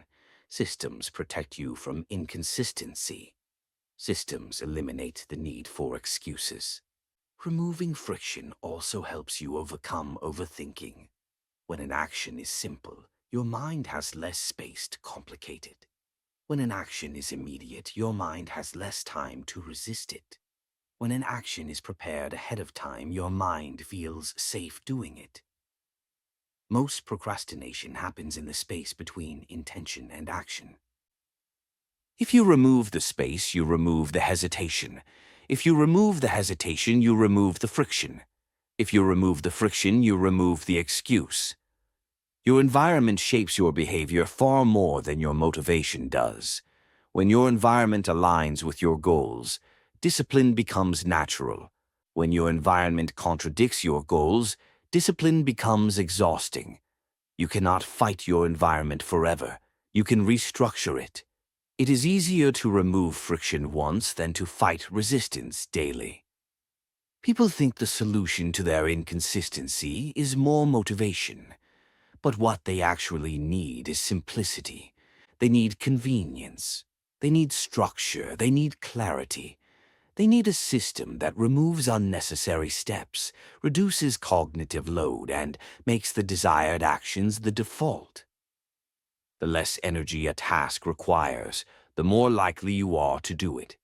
This principle applies to everything. Your fitness, your career, your finances, your creativity, your habits, your relationships, your self-growth. The path to transformation is not paved with willpower. It is paved with reduced friction. The moment you make the right choices easier, your life begins to shift. You stop fighting yourself. You stop negotiating with your mind. You stop getting trapped in excuses. You stop relying on rare moments of inspiration. You replace resistance with flow. You replace avoidance with consistency. You replace friction with progress. This chapter is not about working harder. It is about working smarter. It is about designing your world so that the next step is obvious and uncomplicated. It is about eliminating the obstacles that make you hesitate. It is about making discipline easy instead of miserable. When you reduce friction, movement becomes natural. When movement becomes natural, discipline becomes identity.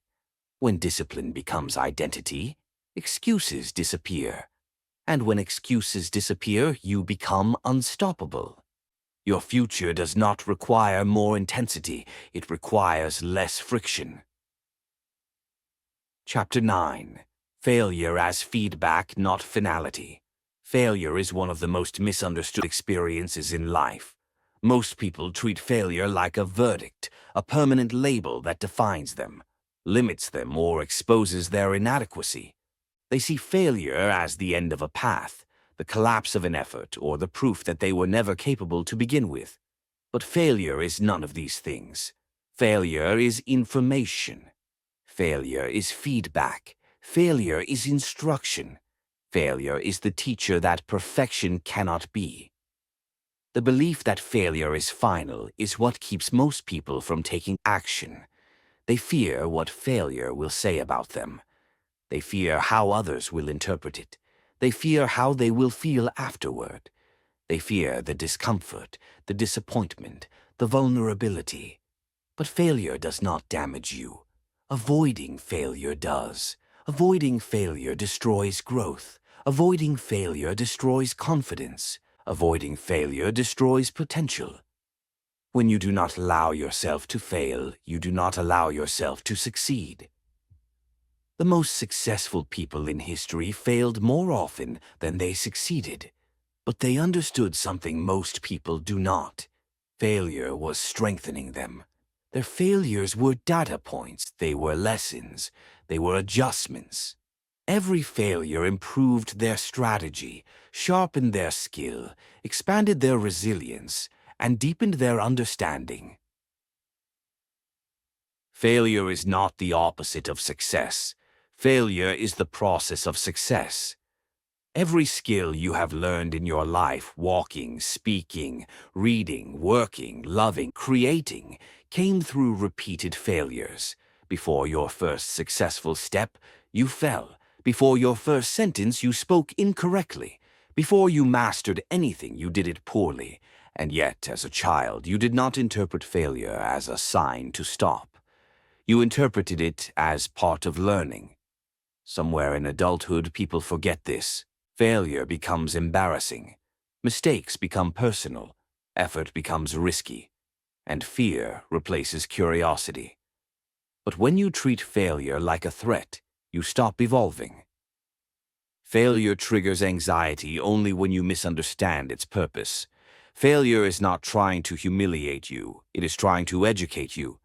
Every failure contains a message, something to adjust, something to improve, something to avoid, something to repeat, something to change. But most people are so busy avoiding failure that they never access its wisdom. Failure is a map. It shows you what's not working so you can find what will work. Think about the greatest breakthroughs in science, technology, business, creativity, or personal growth. Behind every breakthrough was a long trail of failures. None of those failures destroyed the path they built it. A scientist does not abandon an experiment because it fails. A writer does not quit writing because a draft fails. An athlete does not stop training because a competition fails. A musician does not stop practicing because a performance fails. A business owner does not surrender because an idea fails. Why? Because they understand they are not failing, they are refining. Failure refines you. Avoidance diminishes you. The fear of failure keeps people attached to the familiar. It keeps them stuck in comfort zones. It convinces them that staying the same is safer than attempting change. But safety and stagnation are the same thing. You cannot grow if you refuse to risk discomfort. You cannot gain new skills if you refuse to risk mistakes. You cannot improve if you refuse to risk imperfection. Avoiding failure is choosing a smaller life. The truth is simple. If you are not failing at anything, you are not trying anything new. You are not growing, you are not expanding, you are not testing your limits, you are living below your potential. Why? The fear of failure comes from the belief that failure defines your identity. But identity is not shaped by avoidance. Identity is shaped by resilience. Failure does not damage your identity. It reveals it. It shows you who you become when things do not go your way. It shows you your emotional strength, your adaptability, your willingness to rise again. Failure forces you to face yourself, and that is where transformation begins. When you embrace failure as feedback, you shift your entire mindset. You stop seeing mistakes as evidence of inadequacy and start seizing them as stepping stones. You start asking new questions. What is this teaching me? What should I adjust next time? What part of this process can I refine? What did I overlook? What skill do I need to develop? What belief do I need to update? These questions turn failure into wisdom. Most people never ask these questions because they are too focused on avoiding discomfort. The discomfort of feeling embarrassed, the discomfort of feeling confused, the discomfort of not being great immediately. But mastery requires discomfort. Growth requires discomfort. Failure requires discomfort, and discomfort is not the enemy. Discomfort is the birthplace of evolution. When you avoid failure, you avoid who you could become. But when you face it, you discover strength you never knew you had. You develop grit. You develop patience. You develop perspective. You develop emotional stability. You develop courage. These qualities are not built through success, they are built through struggle. Success gives you confidence. Failure gives you character. Both are necessary. You cannot rely on success alone because success does not force you to analyze, adapt, or evolve. Success can make you comfortable. Success can make you complacent. Success can make you lazy, but failure keeps you awake. Failure keeps you sharp. Failure keeps you humble. Failure keeps you committed. Failure is the ally that pushes you forward when success would have made you stop. When you begin to see failure this way, fear loses its power. Failure becomes normal. Mistakes become information. Setbacks become adjustments. Instead of hiding from failure, you begin seeking challenges that may cause it because you know each challenge makes you stronger. You stop aiming to avoid failure and start aiming to collect data. Failure is only painful when you attach meaning to it, meaning like I'm not good enough, I'm not capable, or I will never succeed. But these meanings are optional. They are interpretations, not truths. The real meaning of failure is simple. You attempted something and learned something. Failure is a message, not a mirror. It does not reflect your worth. It reflects your progress. You must also understand that failure is temporary. No failure has the power to permanently define you unless you stop trying. Failure becomes final only when you quit. As long as you continue, as long as you adjust, as long as you grow, failure becomes fuel. Many people fear failure because they fear judgment from others. They imagine people watching, criticizing, talking. But in reality, most people are too absorbed in their own struggles to care. And even if someone judges your failure, their judgment has no impact on your destiny. Your decisions do. Your resilience does. Your consistency does. Other people's opinions cannot stop your progress. Only your fear can. You must also recognize that failure is part of experimentation. Every experiment produces new data, and every outcome teaches you something valuable. If you treat your life like a series of experiments, failure stops feeling personal. Failed experiment. Adjust the method and try again. Failed attempt. Update the strategy and continue. Failed goal. Reassess the approach and rebuild. Nothing is final. Everything is adjustable. Failure does not close doors. It opens new ones. Failure shows you which path is not worth repeating. It helps you eliminate ineffective methods faster. It helps you understand what truly works. It shows you your weaknesses so you can turn them into strengths. It exposes ineffective assumptions. It reveals blind spots. It improves your self-awareness. Failure is the fastest teacher if you are willing to learn. This chapter is not about celebrating failure. It is about normalizing it. It is about stripping away the fear attached to it. It is about reminding you that failure is a natural, essential, and unavoidable part of any meaningful journey. You cannot build a great life without failing many times along the way. If you try to avoid failure, you avoid greatness. If you try to avoid mistakes, you avoid mastery. If you try to avoid risk, you avoid reward. If you try to avoid falling, you avoid walking into your future. Your goal is not to avoid failure. Your goal is to increase your capacity to experience it without losing momentum. When you fail and still move, you break the fear loop. When you fail and still continue, you build resilience. When you fail and still show up, you build identity. When you fail and still rise, you become unstoppable. Success is built on a mountain of failures that you learned from. Your future does not depend on avoiding failure. It depends on how you respond to it. So fail boldly. Fail with intention. Fail with curiosity. Fail with resilience. Fail forward. Because failure is not the end of your story, it is the beginning of your evolution. Chapter 10. How to keep going when results are slow. Progress is rarely loud. Growth is rarely dramatic. Change is rarely immediate. For most people, the greatest challenge is not starting a journey. It is continuing the journey when the results feel slow, invisible, or distant. The early excitement fades, the motivation weakens, and the desire to quit becomes stronger than the desire to continue. This is the moment where most people fail, not because they lack ability, but because they lose patience. Slow results test your mind more than hard work ever will. The brain wants quick rewards. It wants signs that the effort is worth it. It wants proof. But transformation does not work on the timeline of emotion. Real growth always happens in silence before it becomes visible.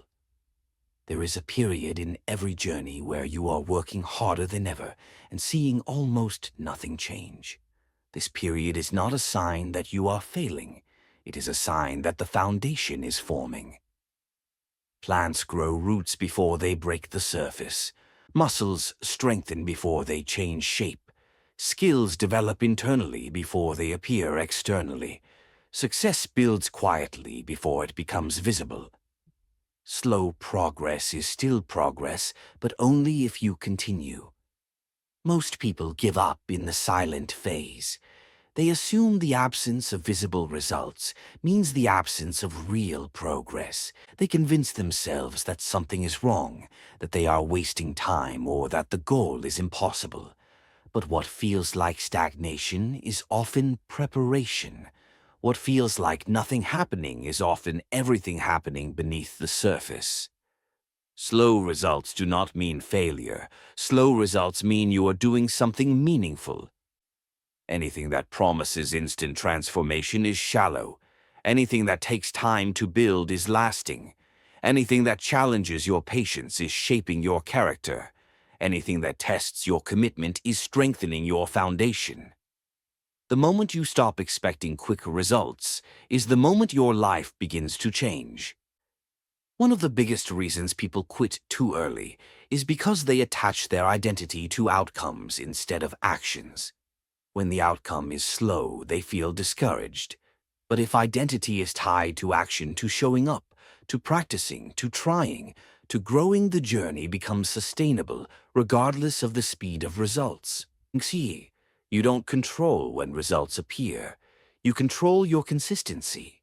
You control your discipline. You control your effort. And your effort, when repeated over time, guarantees progress. People who succeed are not the ones who experience fast results. They are the ones who survive slow ones. They endure the dull days. They endure the silent phases. They endure the long stretches without affirmation. They endure the times when it feels pointless. They keep going when others stop. The willingness to continue without immediate reward is the superpower that separates the successful from the average. When results are slow, frustration becomes your enemy. You begin comparing yourself to others who seem to advance faster. You begin doubting your path. You begin analyzing every detail to find what you are doing wrong. But comparison, doubt, and overanalysis drain your energy. They distract you from the one thing that matters: continuing. Your job is not to measure the speed of progress. Your job is to show up consistently enough for progress to accumulate. The truth is, slow progress is the norm. Fast progress is the exception. Most breakthroughs come after long periods of what feels like nothing.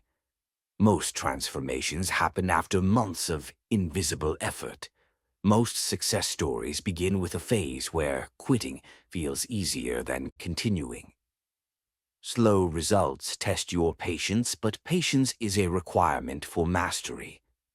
Your ability to remain consistent when progress is slow determines how far you will go. Anyone can persevere when results are immediate. Only a disciplined mind can persevere when the results are delayed. And that disciplined mind is developed in these difficult phases. This chapter is not about forcing yourself to ignore slow results. It is about understanding the psychology behind them. The brain is wired to seek instant gratification because evolution rewarded immediate rewards: food, safety, shelter. But long-term goals do not give immediate rewards. They give delayed rewards, and delayed rewards require a different kind of strength: the ability to trust the process. Trust in the process is built through repeating the right actions long enough for the results to catch up. Imagine planting a seed and digging it up every day to check its growth. You would destroy it. The plant does not grow faster because you are impatient. It grows when you water it consistently and allow time to work. Your goals are the same. They grow when you nurture them, not when you interrogate them. Your focus must shift from outcome to input. Outcome is the result of your actions. Input is the action itself. The more you focus on the input, the easier the journey becomes. You cannot control how fast the seed grows, but you can control how often you water it. You cannot control how quickly your body changes, but you can control the habits you maintain. You cannot control how fast your skill develops, but you can control how frequently you practice. When you fix your attention on the outcome, impatience grows. When you fix your attention on the process, progress grows. Slow results force you to develop emotional stamina. They force you to separate feelings from actions. They force you to show up even when the rewards are not visible. And emotional stamina is one of the most valuable qualities you can have. Because life does not reward the fastest learner, it rewards the most consistent. Life does not reward the most talented, it rewards the most committed. Life does not reward the most inspired, it rewards the most disciplined. Slow progress also exposes your expectations. Expectations create emotional pressure.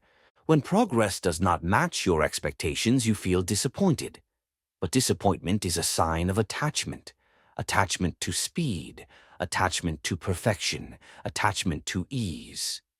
Detaching from expectations frees you to focus on effort instead of evaluation.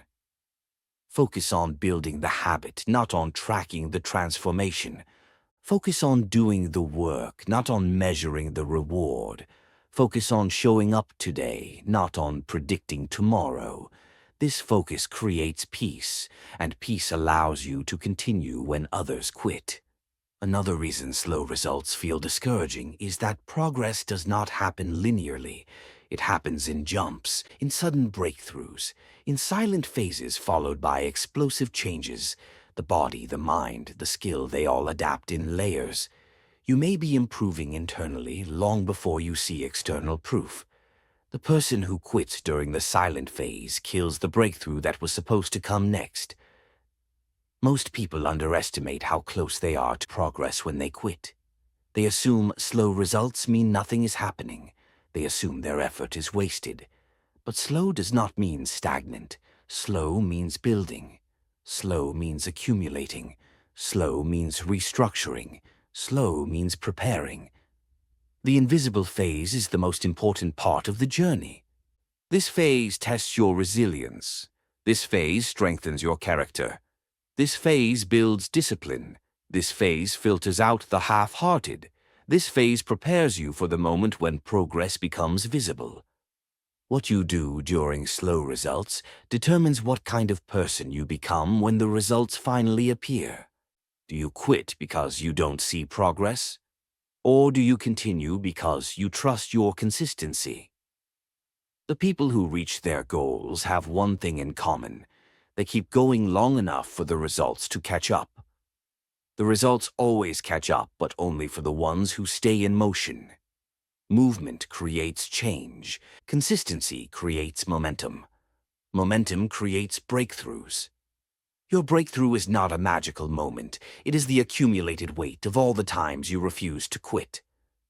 When results feel slow, remind yourself of something essential. You are not working for the reward of today. You are working for the reward of the future. You are shaping the person you will become next year. You are building the habits that will carry you through the next decade. You are creating the life that will unfold over the next 50 years. The reward is coming, but the foundation must be built first. Slow progress is where the foundation is built. Fast progress is where the foundation becomes visible. If you quit during slow progress, you never get to experience fast progress. This chapter is a reminder that commitment to the process is far more powerful than attachment to the timeline. Trust the slow phases, respect them. Use them to deepen your discipline, sharpen your patience, and strengthen your self-belief. Do not judge your journey by the speed of your results. Judge it by the consistency of your effort. Keep going even when it feels slow. Keep going even when it feels silent. Keep going even when it feels invisible. Keep going even when it feels thankless. Keep going because progress is happening beneath the surface. Your future self will thank you for not quitting during the slow chapters. Chapter 11. Becoming your future self now. Every meaningful transformation begins with a shift in identity. Not your outer identity, the one people see, but your inner identity. The quiet beliefs you hold about who you are, what you're capable of, and what you deserve. Most people try to change their life by changing their actions alone, but actions without identity shift are temporary. When the old identity resurfaces, it pulls the old habits back with it. To change your life, you must begin acting like the person you want to become before you feel like that person. This is the essence of becoming your future self now, not waiting for your transformation to be complete before you adopt the behaviors, standards, and mindset of your ideal self. Instead, you embody those qualities today, long before you feel ready or fully capable. Identity is not something you wait for, it is something you build through repetition. Your future self is not a distant version of you. It is a pattern of decisions waiting to be lived. Every time you choose action over hesitation, you step into that future. Every time you choose discipline over comfort, you honor that future. Every time you choose growth over excuses, you shape that future. And with enough repetition, your future self becomes your present self. Identity is built through behavior. Most people imagine their future self as someone more confident, more disciplined, more successful, more focused, and more capable. But they continue to live as their current self, the one who hesitates, postpones, and waits. The gap between the present self and the future self is not filled by time. It is filled by choices. Time alone does not transform you. Action does. Your future self will not magically arrive one morning. They will emerge through the daily decisions you make without applause, without urgency, and without visible results. The future you want is shaped in these invisible decisions. Imagine the version of you who has already achieved the goals you desire. What time do they wake up? How do they treat their health? How do they handle setbacks? How do they use their time? How do they respond to fear? How do they make decisions? How do they manage their habits? How do they speak to themselves? These are not imaginary qualities. They are actionable behaviors you can begin practicing now. The greatest secret of personal growth is this: you do not wait to become your future self. You train yourself into them. Training yourself into your future self requires honesty. You must look at your current habits and admit where they fall short of the person you want to be. You must identify where you are trading long-term growth for short-term comfort. You must acknowledge where your actions contradict your aspirations. What you do consistently becomes who you are permanently. This is why repeating old patterns keeps you attached to old identities. If you behave like your past self, you remain your past self. If you behave like your future self, you become your future self. Identity is a direction, not a description. Becoming your future self now means choosing the direction of growth, even when your emotions disagree. It means making decisions that align with the long-term version of you, not the temporary mood you feel today. Your future self acts with purpose. Your current mood acts with impulse. Every time you choose purpose over impulse, you collapse the distance between who you are and who you want to be. You cannot feel like your future self without acting like them first. You cannot think like your future self without practicing their mindset. You cannot live like your future self without earning their habits. Becoming your future self requires discipline, not the rigid type, but the kind rooted in alignment. Discipline becomes effortless when your actions match your identity. When you behave like the person you want to become, your decisions require less force. They require less negotiation. They require less emotional energy. A misaligned action drains you. An aligned action energizes you. The more aligned your behavior becomes, the less resistance you feel. But alignment requires sacrifice. You must give up the parts of your current life that belong to your old identity. You cannot hold on to the habits that sabotage you while expecting to become someone who is disciplined and focused. You cannot cling to the excuses that comfort you while expecting to become someone who is confident and committed. You cannot preserve the patterns that weaken you while expecting to embody the strength of your future self. Identity is shaped by what you repeatedly tolerate. If you tolerate procrastination, you become someone who delays. If you tolerate fear, you become someone who avoids. If you tolerate distractions, you become someone who wastes time. If you tolerate inconsistency, you become someone who restarts endlessly. Your future self tolerates none of these. Your future self values effort over excuses. Your future self values consistency over intensity.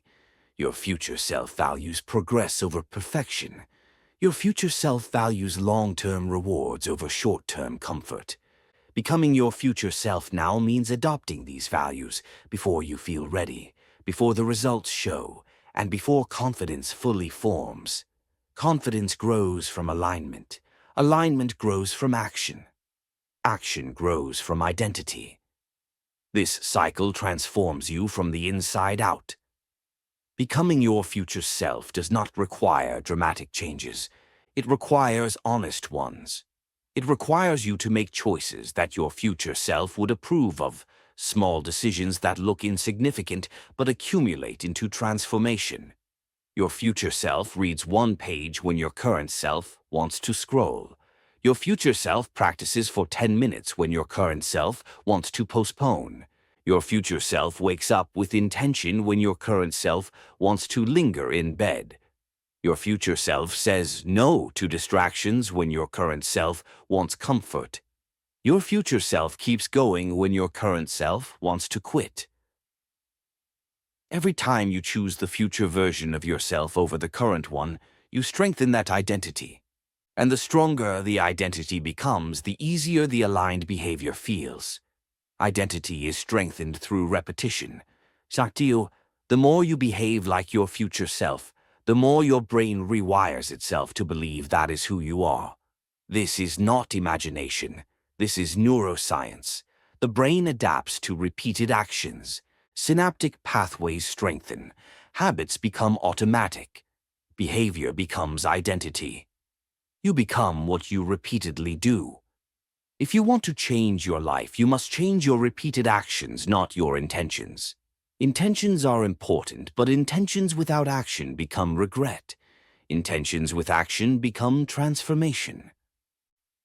Another reason people struggle to become their future self is because they wait for permission from circumstances, from other people, or from their own emotions.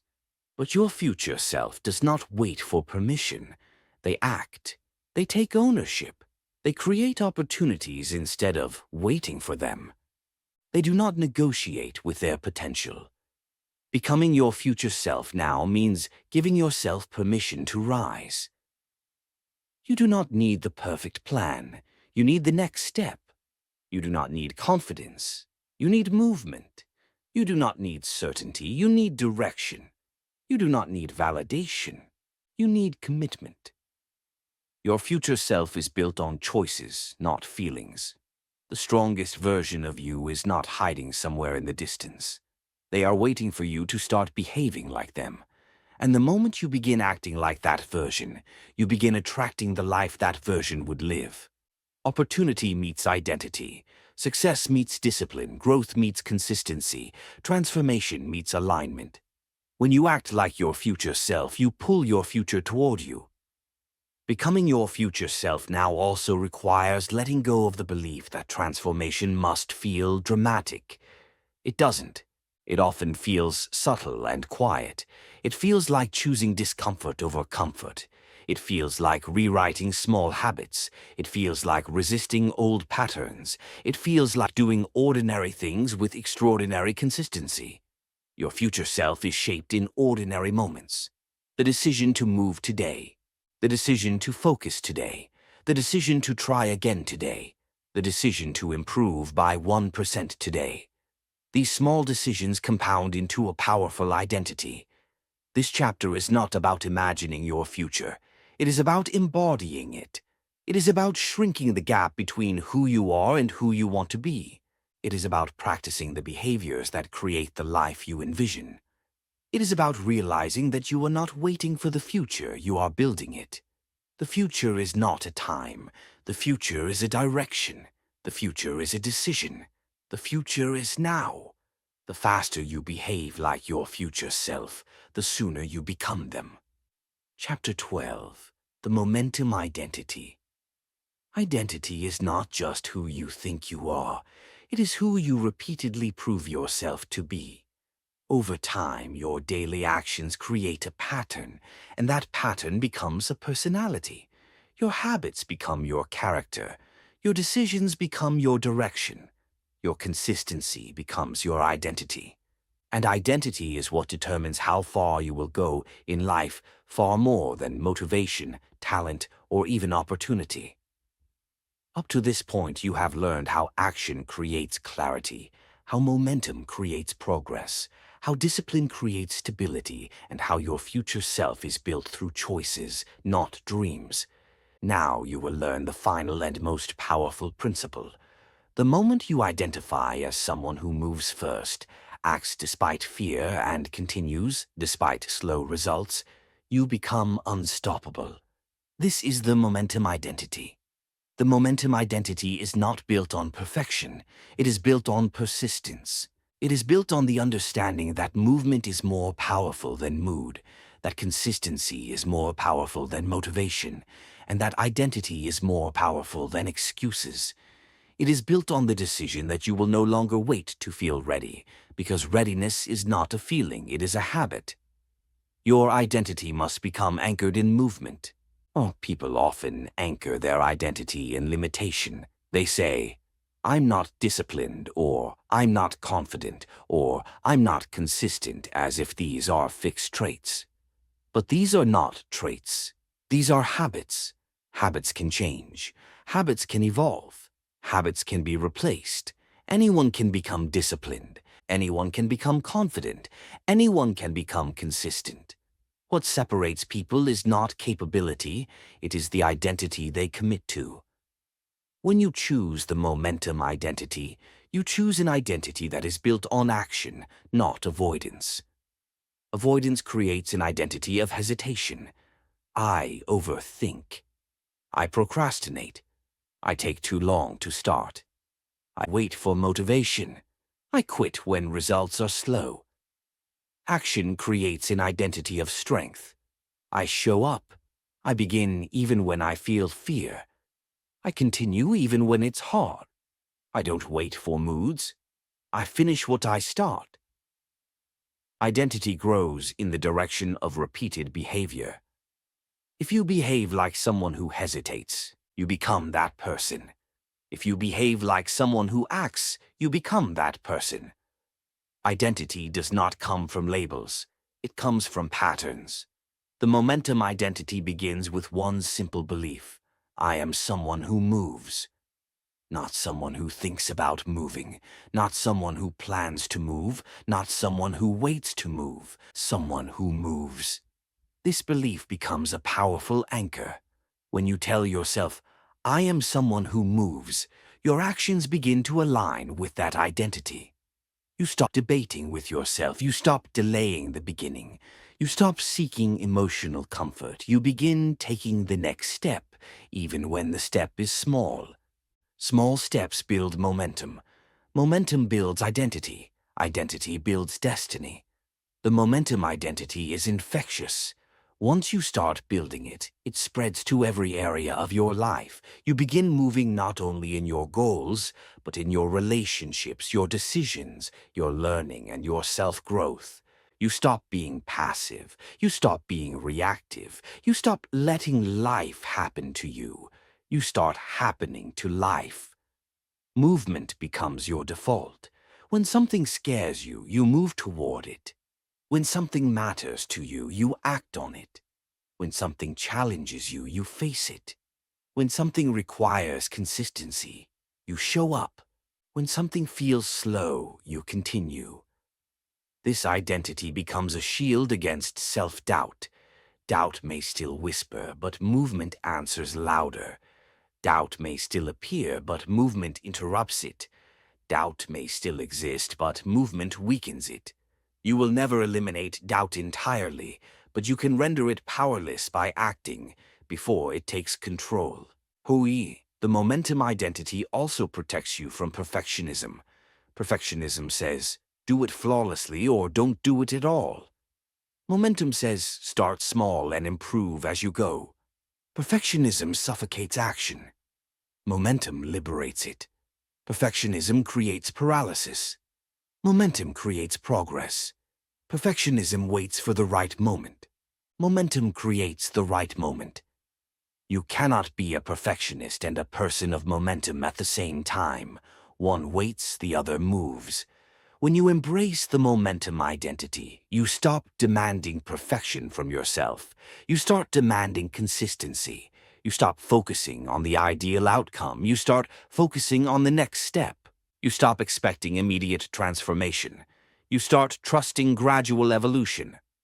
Your identity shifts from someone chasing results to someone committed to movement, and that shift is what makes long-term transformation possible. There is a psychological phenomenon called identity priming. It means that when you identify strongly with a role, your behavior naturally aligns with it. If you see yourself as a runner, you run regularly. If you see yourself as a creative person, you create consistently. If you see yourself as someone who takes action, you take action even when it is uncomfortable. Identity primes behavior. Behavior reinforces identity. This loop shapes your destiny. This is why people who deeply identify with a purpose rarely quit. Their identity is intertwined with the behavior. Quitting would contradict who they believe they are. But people who do not identify with their goal quit easily because their behavior is disconnected from their identity. They are just trying. They are not becoming. Trying is temporary. Becoming is permanent. The momentum identity teaches you to become the person who always moves, not the person who waits, the person who chooses action, not avoidance, the person who creates chances, not excuses, the person who trusts consistency more than motivation, the person who shows up regardless of mood, the person who grows through discomfort.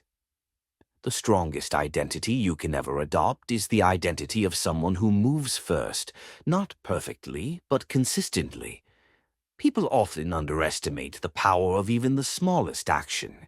They think only big steps matter. Only big achievements count. Only big decisions change lives. But life is shaped not by big steps, but by repeated ones. Big steps change your circumstances. Small steps change you. Small steps, repeated daily, form the momentum identity. And once this identity becomes part of you, you no longer fear starting. You no longer fear failing. You no longer fear slow progress. You trust yourself because you have proven to yourself that you move always. When momentum becomes part of your identity, you stop restarting your life over and over. People who lack momentum restart constantly.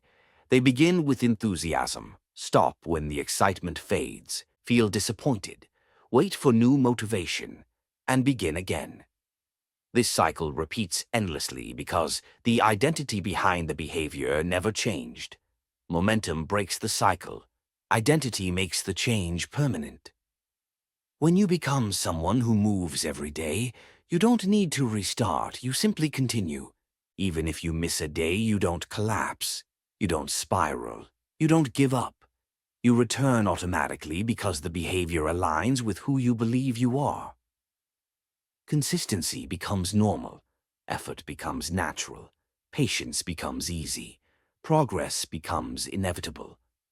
This identity also shapes how you see challenges. When challenges appear, you don't panic, you don't freeze, you don't avoid. You respond, you adapt, you move. Because movement is who you are. People with the momentum identity are not fearless, they are action-oriented. They understand that fear is part of the process. They act with fear, not without it. They do not wait for confidence, they build confidence through motion. They do not wait for clarity, they gain clarity through experience. Movement solves more problems than thinking ever will. Thinking has value, planning has value, reflection has value, but thinking without action becomes worry. Planning without action becomes procrastination. Reflection without action becomes regret. Movement is the cure. Or movement rewires your brain. Movement creates opportunity. Movement builds self-respect. Movement breaks fear. Movement creates momentum. Movement creates identity.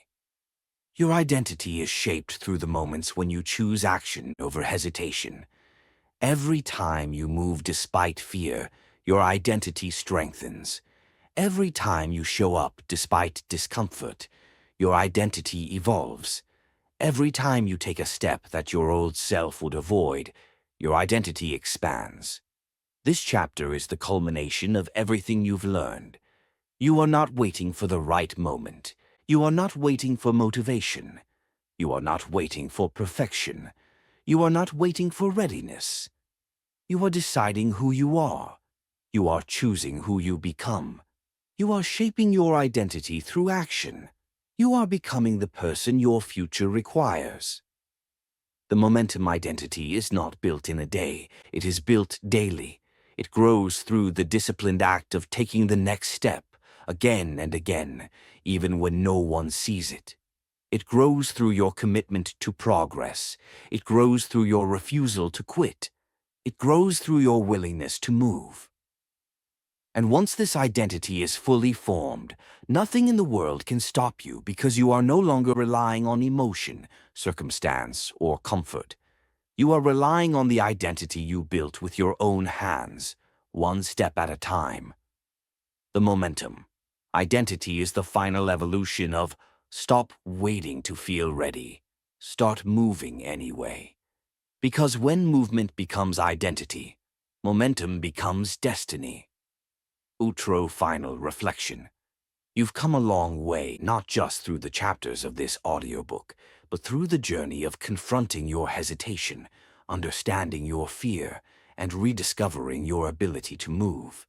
If you've reached this point, it means something powerful. You are no longer the person who waits for the perfect moment. You are someone who understands that movement, not readiness, is what builds a life. This entire journey has been about one truth, one shift, one evolution. You don't need to feel ready to begin. You become ready by beginning. You now understand that confidence comes after action, not before it. You know that the first step is always imperfect, always uncomfortable, and always necessary. You've learned that momentum, not motivation, is what carries you through the difficult days. You've discovered that fear loses its power when faced directly, and that failure is not a verdict, but a teacher. You've seen how discipline grows through daily movement, how friction can be redesigned into simplicity, and how slow progress is still progress. You've learned something even deeper, that your future self is not created by dreams, but by decisions. Every choice you make writes a line of your destiny. Every step you take shapes the person you become. And the identity you choose, the identity of someone who moves, will carry you further than any moment of motivation ever could. Now you stand at the end of this audiobook, but at the beginning of something else. The beginning of a new way of living. A life where you act before you doubt yourself. A life where you move before you feel confident. A life where you trust consistency more than inspiration. A life where you take control of your direction instead of waiting for the world to give it to you. The transformation you seek is already in motion. It is in every decision you make today, tomorrow, and every day after. It is in choosing the next step even when it feels small. It is in showing up even when no one is watching. It is in believing in who you are becoming even when the progress is quiet. Remember this: the life you want is not far away. It is one consistent step away. And the moment you choose movement, you close the distance between your present and your future. There will still be days when you feel doubt. There will still be moments when fear whispers. There will still be mornings when motivation is nowhere to be found. But you are no longer someone who depends on those things. You are someone who moves anyway, someone who trusts the process, someone who understands that discipline is not suffering, it is self-respect, someone who understands that small steps create big shifts. The energy you put into building this identity will echo throughout your future. Your relationships will change. Your habits will change. Your confidence will change.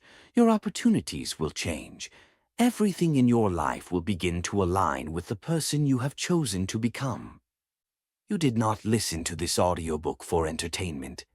You listened because something inside you was ready to evolve, and you honored that. Now, honor yourself through action. Honor your growth through movement. Honor your future by stepping into it today. And if this audiobook helped you grow, helped you think differently, or helped you move even a little, remember to subscribe to Evoke Audiobooks for new audiobooks every week. Your journey doesn't end here, it expands. Keep going, keep moving, keep choosing the next step. Peace isn't passive, it's power restrained. And readiness isn't a feeling, it's a decision you make every day. Your momentum is already in motion, now let it carry you forward.